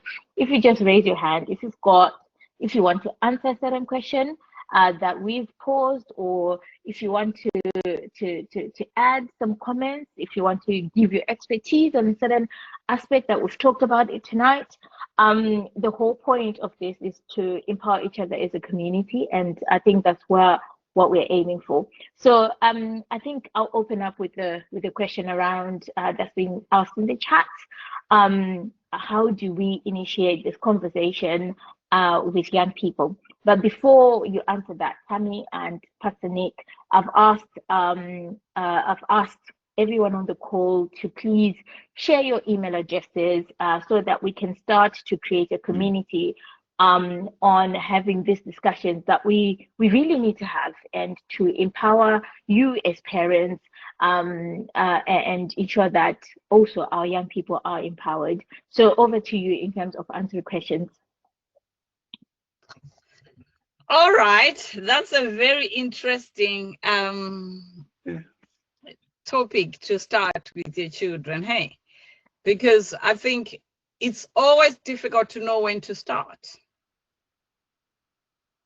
Sometimes you ask yourself, is it the right time? Am I then putting things into my child's mind where they haven't been thinking about this? So if that's the fear that many parents have. Maybe my child doesn't know anything about sex, or they are not even thinking about it. So if I start talking about it, would that then open their, their mind to start looking for it and then experiment? I think that's how we were taught. When I was being raised back home, people thought if they empower me, then I'm going to experiment. I will want to know why they sex, so I will then go looking for sex. So I think many parents are so scared to talk about it. But I would give an example of my daughter. When she started a period, I did start those conversations about, now that you've got periods, what does that mean? If you sleep with them, with any boy now, you can get pregnant. Let's talk about, what do we mean by boyfriends? And whether I'm open with my children. I always say, if there's anything you want to tell me, please tell me. Don't be afraid to tell me anything. And I remember I also questioned myself, because I had said to my daughter that when you have a boyfriend, please tell me. All right. So she came then after 1 week, and she said, she came to my room. She was so, you could tell that she wanted to tell me something. And she was like, Mommy, you said I can tell you anything. And I'm like, yeah, you can tell me anything, my daughter. We agreed that you would tell me anything. She said, yeah, because you said there's nothing that I should hide from you. And I said, yeah. She was only, 10, 11? And she said, I've got a boyfriend. Oh God, this is after I had just said, let's talk about boyfriends, consent. And she just came after 1 week. She's now telling me she's got a boyfriend. I was now thinking, did I then plant the seed into my child's mind about boyfriends, about what? So I then said to her, tell me more about your boyfriend. Because sometimes we are quick to just say, what's this now? I don't want to hear anything about boyfriends. You're only 11. How can you tell me about boyfriends? So I said, okay, tell me more about your boyfriend. What is it that you think? Why do you think he's your boyfriend? And she then said, because all the time I only play with girls, but now there's a boy who wants to play with me. So I said, okay, let's talk more about this boy. In terms of playing, is it just playing? Is it just talking? What else do you do? She said, no, we don't do anything. It's just talking. But I thought maybe a boyfriend is when you have a friend who is a boy. So you see, already she had in her mind, boyfriend is a friend who is a boy. So she wasn't talking about an intimate relationship or a sexual relationship. She was just talking to say that she's got somebody who's a boy who she talks to during break time. And she thought because they talk as, you know, girl and boy, different sex, so she is a boyfriend. So I always say, be open to your children. Don't close discussions. Because if I had said to my daughter, oh my God, you've got a boyfriend, I don't want to hear about a boyfriend, she would then be scared to come to me at any point. She won't, that's the end of discussions. Once you say to your child, I don't want to hear about this, you are too young to talk about this, never talk to me about this, then the discussions are closed. So starting, don't be too hard on yourself. I always say sometimes there are triggers, like this one. I had a trigger, so which was easy to just start talking about it. Sometimes it's the TV. You are watching something on TV, or bring something on the TV, hey, that will then lead into a discussion. Sometimes you tumble upon your child's phone and there's something that makes you now want to talk more about that. So it can be difficult to just say to your child, come, sit here, let's talk about sex. They won't want to talk about it. Yeah. You have to make it fun. You have to find ways to bring the discussion without saying to your child, you are the problem, or blaming the child, because it's not a courtroom. Once you start, you know, bombarding, so what is this? So tell me about that. Tell me about that. It's not a lecture as well. Once you start lecturing, it then becomes difficult. I've got a 15-year-old, so I've only, you know, like what Rumbi was saying, you know, I've just got married, but I was raising my children on my own. And yes, their dad is there. They talk to their dad at sometimes. But sometimes as a man, it's very difficult to talk about these issues. Hey, but I then wanted to talk to my son about it, because most of the times you think, you know, dads will talk about it. And there was one time when he said to me, let's take a walk, a ride. I was like, wow, this is so good. Driving just for an hour, me and my son, we then started the discussions. Yes, he said he knows all about it, but I started laughing with him. I said, what do you know? Tell me a little bit of what you know. And don't make it, like I said, don't make it too hard. Don't make it like a lecturer. Don't make it too formal. It just needs to be informal, and foster a relationship first before you can have that you know, you can't talk about a taboo topic or a difficult topic without having a relationship. Those that are in our, you know, in social services, you know, relationship-based practice is always important. So start with building that relationship with your children. Start by being open with your children, and then discussions can then be started. And when you start discussions, you're not starting by tell me, you know, are you having this? Are you having sex? Just have a common discussion. It takes time. Be prepared to do it several times before you can even talk about what you want to talk about. But be ready to just talk about a little bit. It might be 5 minutes of just a little bit, and then you leave it. Then you bring up the topic again, but not in a way that makes your child go away from you, or say, oh, here we go again, mommy comes, or here we go again. We are now talking about this, but make it fun. Yeah, Pastor Nick? I would just add briefly to say it's never too early, it's never too late.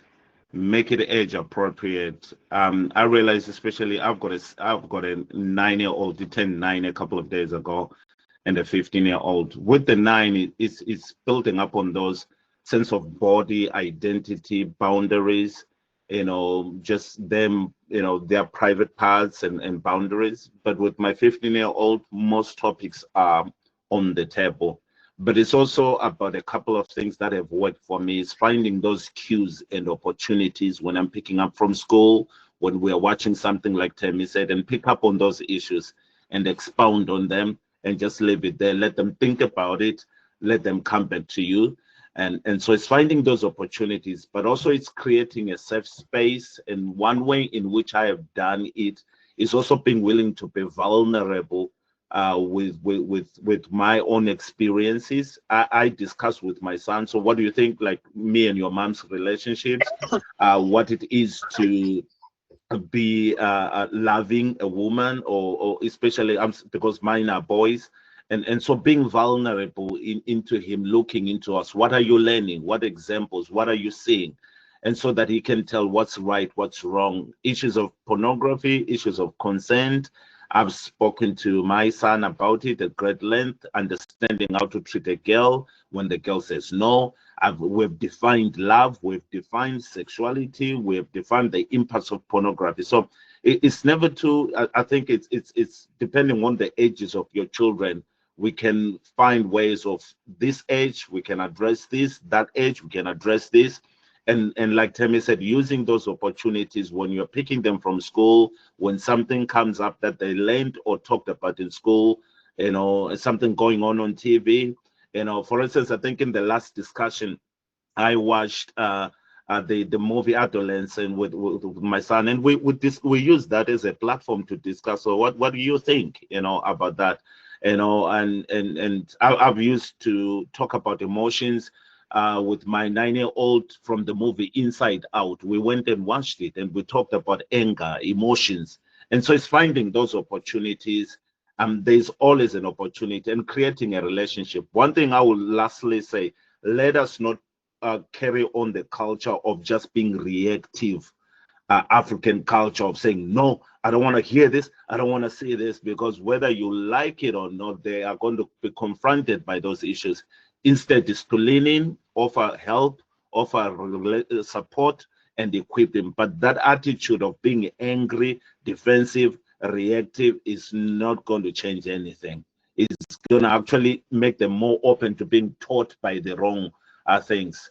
Do you want to be the one that is the source of information for your children, or do you want social media and YouTube raising and informing your children? I think we get to make that choice. That, do I want it to come from me, or I want it to come from toxic platforms out there? And then we step in. It's never too early, it's never too late.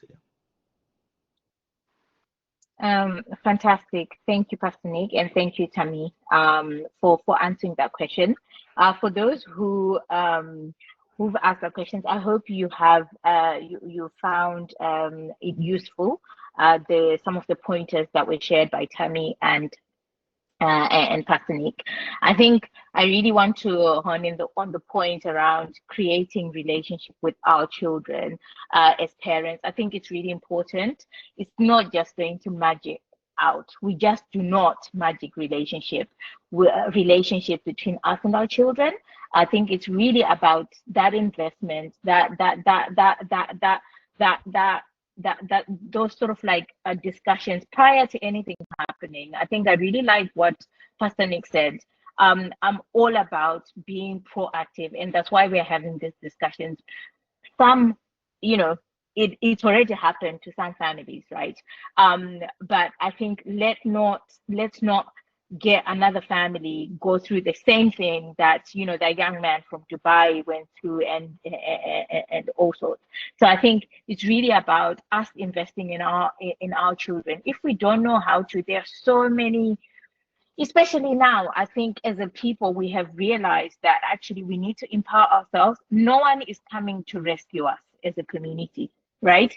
I think we need to let that sink. No one is coming to rescue us as a community. So a lot of us have now realized that actually we need to build toolkits for our community.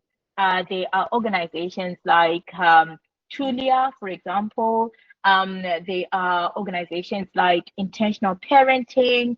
There are organizations, like so many organizations, that are empowering parents and families of African descent to make sure that they get the right support. So make sure you utilize that. I think another point I really want to, how to you start that conversation, as you saw, follow our social media. We are always exploring really interesting topics for young people, because what it allows you to do after they have attended a session with us, we talk about sexual health, we talk about financial literacy, we talk about communication, we explore all sorts within our organization. So it gives you another opportunity as well to say, what did you explore today? What did they talk about? Who was presenting?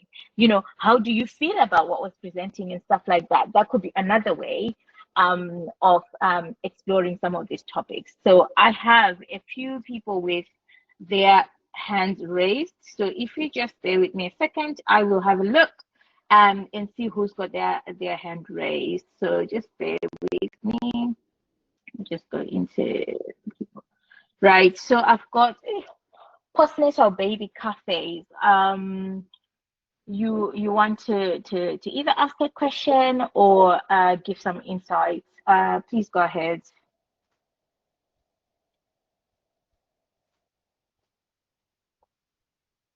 Do you still want to postnatal baby cafes? Do you still want to give an insight or ask a question? Okay, so I don't think there's I think when you're ready, just let us know. But I think there's another point that's been raised by Patience Tauchira. She also mentioned, I think when Pastor Nick, you were talking about consent and the Me Too movement, she also stated that it's very important to remember that there's a flip side to the Me Too movement, as there are cases where girls have lied about consent, about not giving consent. I think, do you just want to share some insights around that, Pastor Nick? And then we'll move on to another question that a parent has asked. Hi everyone, sorry. I couldn't unmute before. Pastor, you go and then I'll do it again. Don't worry. Oh, okay.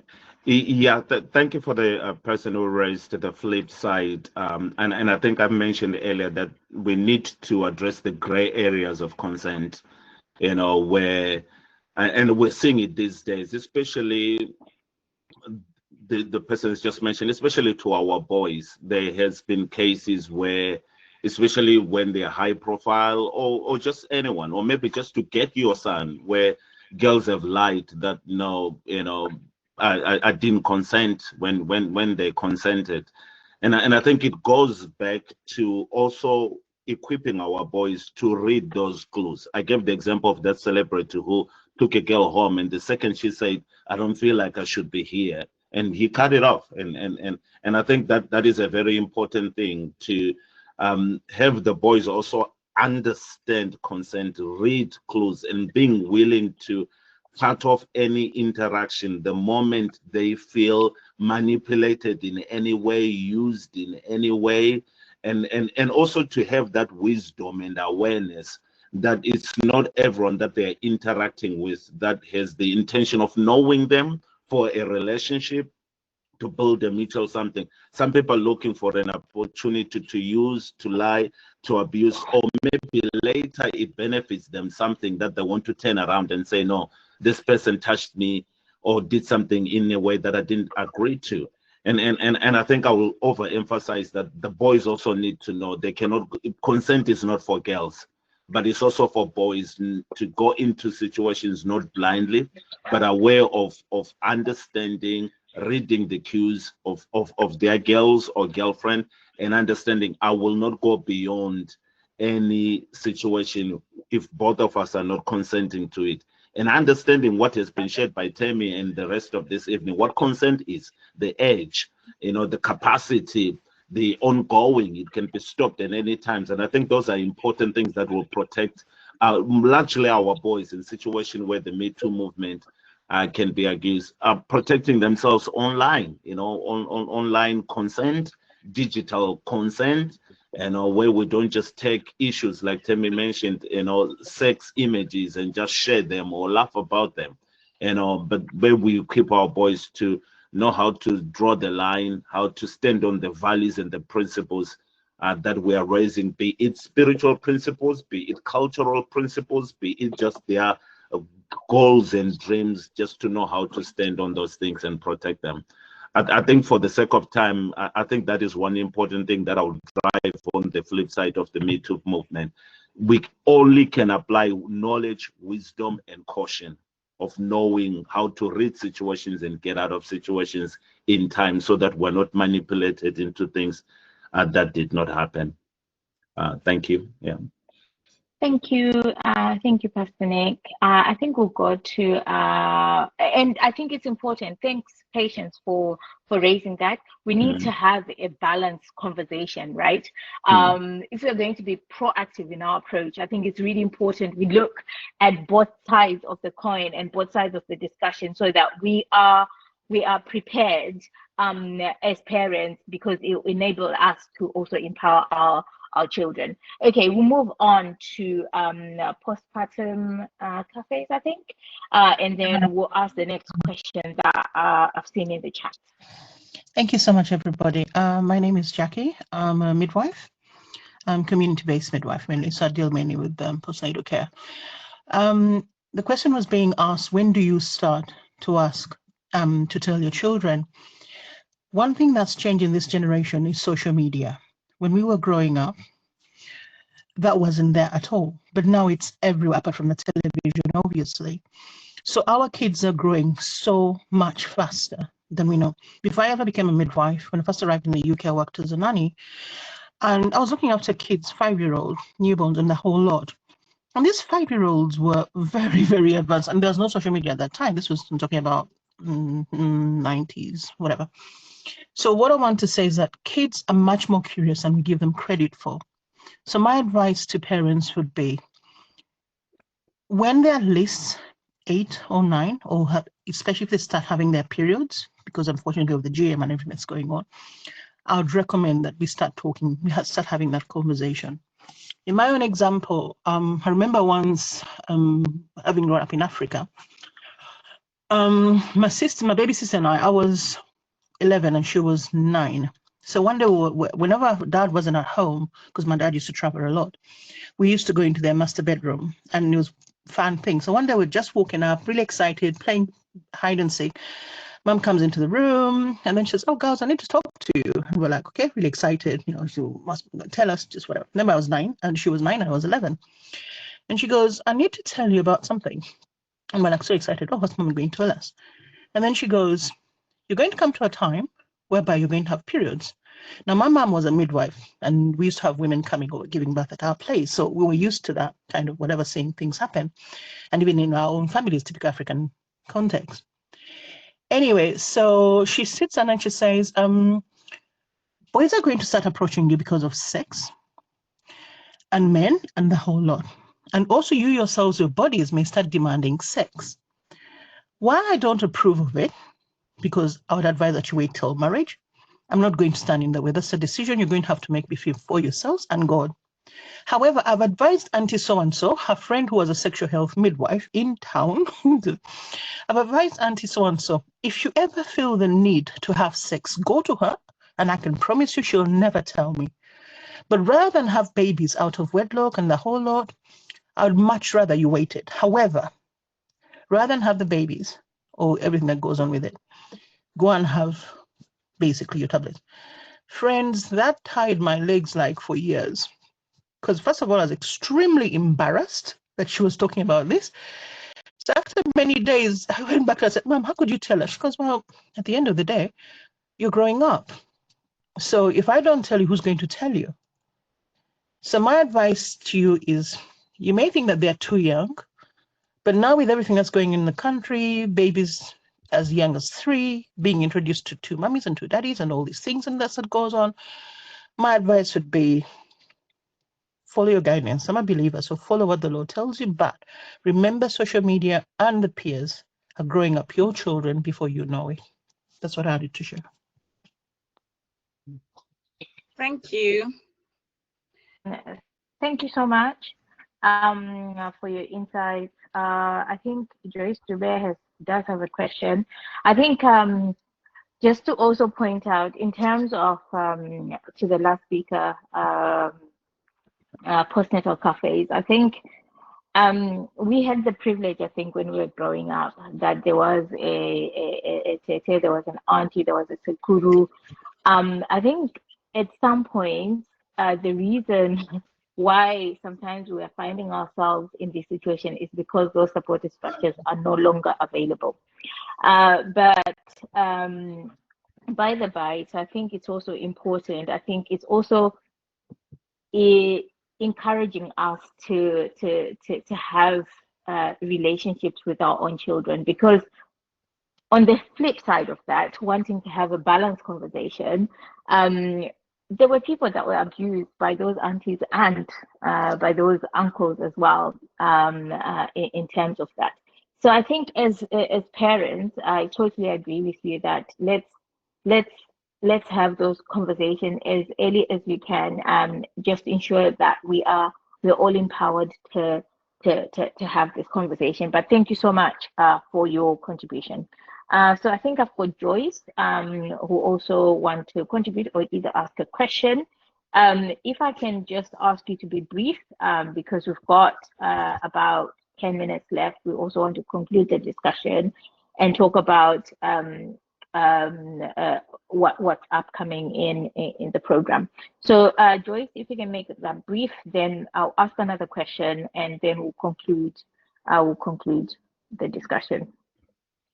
Oh, okay. I just wanted to add on to what you said. You've said some of the other things I wanted to add on. When is the right time to discuss this thing? I also do a side hustle in a birth practitioner work as a doula, and I run birth classes. One of the other things that I see that is important is there is so much that we don't understand about how the body works. So I think for parents, the starting base is understanding, teaching our children how our body works and how the brain works. So anatomy of the body and how it works and how things respond. So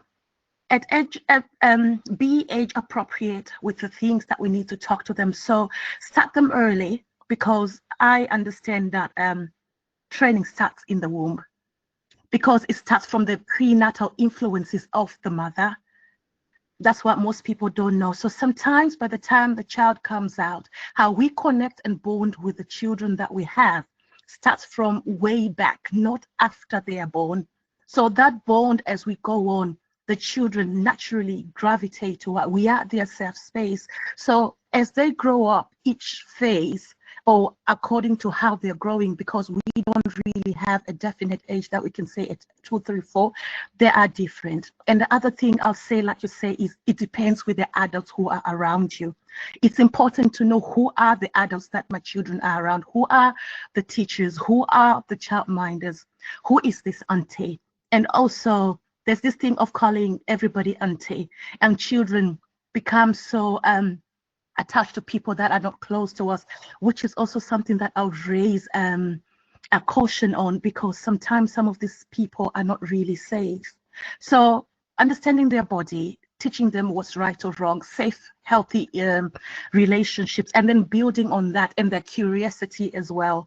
When we are close to our children, we will know, okay, as we are having conversations, she's ready for this, he's ready for that. As they ask, let's find teachable moments. With my children, I'm a mom of 2 boys. I found it was easy to start this topic early as we interacted with nature, looking at the animals, teaching them things. As they ask questions, put them in places where their curious mind would want to ask questions. It comes naturally, not wait until they've already absorbed things from around. It's going to be difficult. So it's easy in the things that they love, their passions. Okay, this is a tree, that is a bird. How do birds make children? Them kind of things, and build them as they grow on. Just build and then make it age appropriate. Oh, fantastic. Thanks, Joyce. Really, some really good pointers there. I'm sure we are all going to take, I've got a little one, and, I'm already taking pointers. Thank you. I think we've got another question in terms of how do I think the question is around we'll discuss around the topic of STI, but since it's come up, we will sort of pose the question in terms of how do as a Christian, I think the question is as Christian parents, how do we discuss the issue around STIs with our children. So I'll bat it back, I think, to Pastor Nick and Tammy, if you can just respond briefly, and we can give kind of like anyone else, I think, who wants to ask any questions, and we'll conclude as we have like a few minutes left.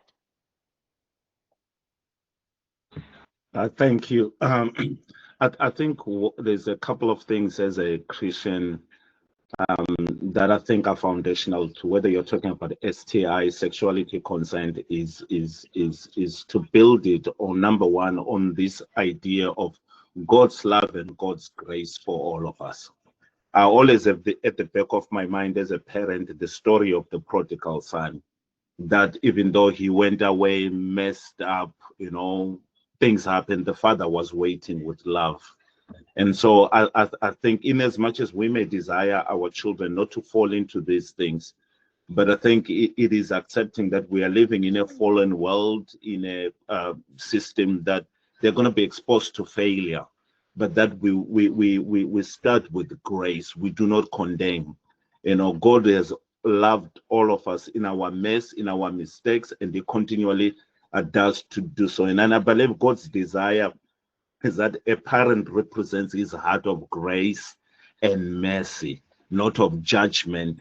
And this will go back to consent, and this will go back to situations where either girls find themselves or boys find themselves in sexual situations where they fully did not consent, but they walk away with a sense of shame, because what am I going to say? It will look like I dressed provocatively, I asked for it, I went to the party. It looks like I'm bad, I'm after these things. And sometimes if as a parent you're quick also to put a judgment, it condemns and it drives the kids way away from you. And that's not God's heart. So as a Christian, our foundation is love, forgiveness, grace. I think when you start with that, then after that, we can then build on to, the Bible says, teach a child the way they should go. Once we've laid the foundation of grace, forgiveness, and forgiveness and acceptance, we can then lay a foundation that this is how you do, because this is how God will protect you. When you follow God, it will protect you. When you abstain from this, when you don't drink this, when you don't smoke this, it will protect you. But also always have an open door that just in case they fall, like we all did, there is always a grace to receive them. There is always a grace to restore. So we correct to restore. We don't correct to punish, but we correct to restore and to heal and to then instruct, have daily, don't wait for situations like that. Have daily Bible studies every 2 minutes. This is what God's word says, and this is why it will protect you. This is why you don't drink, you don't smoke, you don't do this, and it will protect you. When it happens, grace, mercy, forgiveness, acceptance, restoration, I think is the way to go. It should be the model of parents and the model of churches. Amen. Amen. Thank you, Tammy. Just very briefly, because we do have like 10 minutes left. And I've got a little one. She is almost running out of patience, but she's been good so far. So just if you can just answer very briefly, that'd be great. Yeah, I won't say much. I think Pastor Nick has said everything in terms of talking about STIs. STIs is not just a topic that you just talk on its own, unless it's something that a child has come with an STI, and then you are now addressing things that have already happened. And like what Pastor Nick said, it's about responding with love when that has happened. But when you are talking, when it's just a topic on its own, where you're just trying to bring awareness and trying to talk about it, We just need to talk about it, like what we have talked about in terms of talking about consent, talking about healthy relationships, and then the issue of STIs. It can also be addressed the same way, because you are just saying consent is very important, healthy relationships are important. You talk about pornography, and then you also bring the issue of STI, the impact. So as Christians, I'm a Christian as well. I have my values, and I always say to my children, you know, we've got values as Christians, and my values will be like this. But if this happens, you know, always know that mommy is always available. You know, we can talk about it. We can, you know, be open and honest about it, and also talk about the impact in terms of, if you sleep with anyone, be mindful that there are going to be STIs, and this is what you need to do in terms of protection, and give them the information, because if it's going to happen, even if you try to hide it, it will happen. So you'd rather just talk about it, and they are empowered and they know about it. And I always say to my children, you know what, we are not of this world, but we live in this world. So they know that even though things are like this, but things can also go, you know, we are also living on a Christian values. But, you know, children have choices. Sometimes they choose what we haven't told them. And we, like what Pastor Nick said, it's about the, you know, thinking about the prodigal son and accepting our children as they are, and showing that you still love them no matter what mistakes they've made and what they go through. So it's just about showing love to them.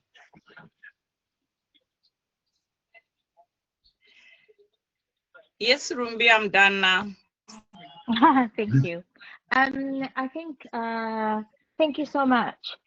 If there are any questions that I've missed out, please just unmute, and I've tried to follow as many questions as I can, but this is what we have time for this evening. I really want to thank everybody for joining this important discussion. Us from African Youth Arise, we are really pleased that you were able to join, and to create a community of parents that want to be really proactive, or of professionals that really want to be proactive, especially when it comes to the African child that is based in the UK. We are going to have further discussions, so please look out on our social media platforms. I am going to put our social media, our email address. If you do have any questions, any suggestions around topics that we're going to explore, we've already sort of like explored pornography. Today it was sexual consent. There'll be upcoming STIs and so on and so on. So we are really expectant in terms of the kind of questions that we are. Okay. I think Audrey has just asked a question. Sorry, Audrey, I did see the question. I thought I didn't tick it off. The other question I think was around when best is time for dating. I'll answer this question in terms of, I think it's you as a parent. I think it's your decision what you decide to tell your parents, but to tell your children around when it's best to date, because I think probably, you know, we will all have very different opinions. However, I will pose it again to Tammy and Pastor Nick to just answer very briefly, because we need to close the sessions because we haven't got time, unfortunately. But apologies, you did ask that question quite earlier on and I missed it. For me, quickly, I would just say, I think number one, I think let's cultivate, especially when they're young, after 10, 11, 12, or teenagers, to build healthy friendships, and not and so build healthy friendships where they can learn to interact with people of the opposite sex. Along the way, also, let's define what we mean dating. Are we talking of people starting to sleep together? Are we just talking of just going to the movies and getting ice cream? So what it will define what it is, what is the intent, and then I think build, let them go through with the appropriate age and stage of what does that mean? What is it that you're looking for? Is it friendship? Is it what it is you're looking for? So once it starts obviously involving sexuality, that I think I would encourage to reserve it for a mature stage where they now understand what it is that they're doing and what are the possible consequences of what they are doing. But I think with age, stage, and understanding what it is that they are doing, friendship, dating, and as they grow, and the consequences or responsibility with whatever it is that they're getting into. Thank you. Sorry, I think with children it's always difficult, because what I've noticed is when they are still young, it's like they don't even understand what relationships are. I've heard the 9-year-old say, oh, I'm buying chocolates for my girlfriend for Valentine, but it's things like they're just buying each other chocolate. They don't even understand what they're doing, but they call each other girlfriend and boyfriend. And some parents, they've allowed their children when they're teenagers to come into the house rather than just finding themselves on their own. And that's okay as well, because you can then talk to them about their relationship and what healthy relationships are. So there's never a really time you can say this is the best, but they have to be mature when they start sexual relationships. Like what we said, if you foster any relationships with your child from a tender age, then you can talk about these things. You can also talk about when you feel that, this may be the right time for them. You can gauge from them when they want to do this, because sometimes when they are immature, and the age as well, some children, they are mature at 15. Some children at 15, you think, oh my God, they behave like a 10-year-old. So it's always good to know your child, build a relationship with your child. There's no set rule that says you are now 15 for start dating, but also look at what type of friendships they are having, because some of them are just playing, really, like what Pastor Nick said, they're just going for ice cream. They're just sharing, like what my daughter was saying, it's a boyfriend. But when I explored with her, I realized that it wasn't in any other serious relationship. It was just a matter of they just took at school a break, and probably they just say hi. But I got, my instinct as a social worker is to say, can I know the parents' details, or where does the child live, or what does he do? Because I'm also mindful about relationships that my children make, because sometimes you don't want that peer pressure as well. Fantastic. Thank you, Tammy. That only leaves me with 30 seconds to conclude this discussion. Thank you so much for all your insight, Pastor Nick, Tammy. What can I say? It's been amazing, insightful. I really want to thank you, and I'm sure you'll be back again, because I never stop knocking on your doors. Because we need to continue this conversation. Let's make it a habit to talk about such important topics within our community. So I really want to thank everyone for attending tonight. If you do have any questions, I have put our email address on there. I've put our WhatsApp number on there. If you can just send us an email, just bear with us. We'll respond to you on Monday, because everyone has they sort of like close off for Friday. But have a fantastic weekend. We will have more discussions. And thank you for joining us. We will see you in our next discussion. Thank you. Thank you.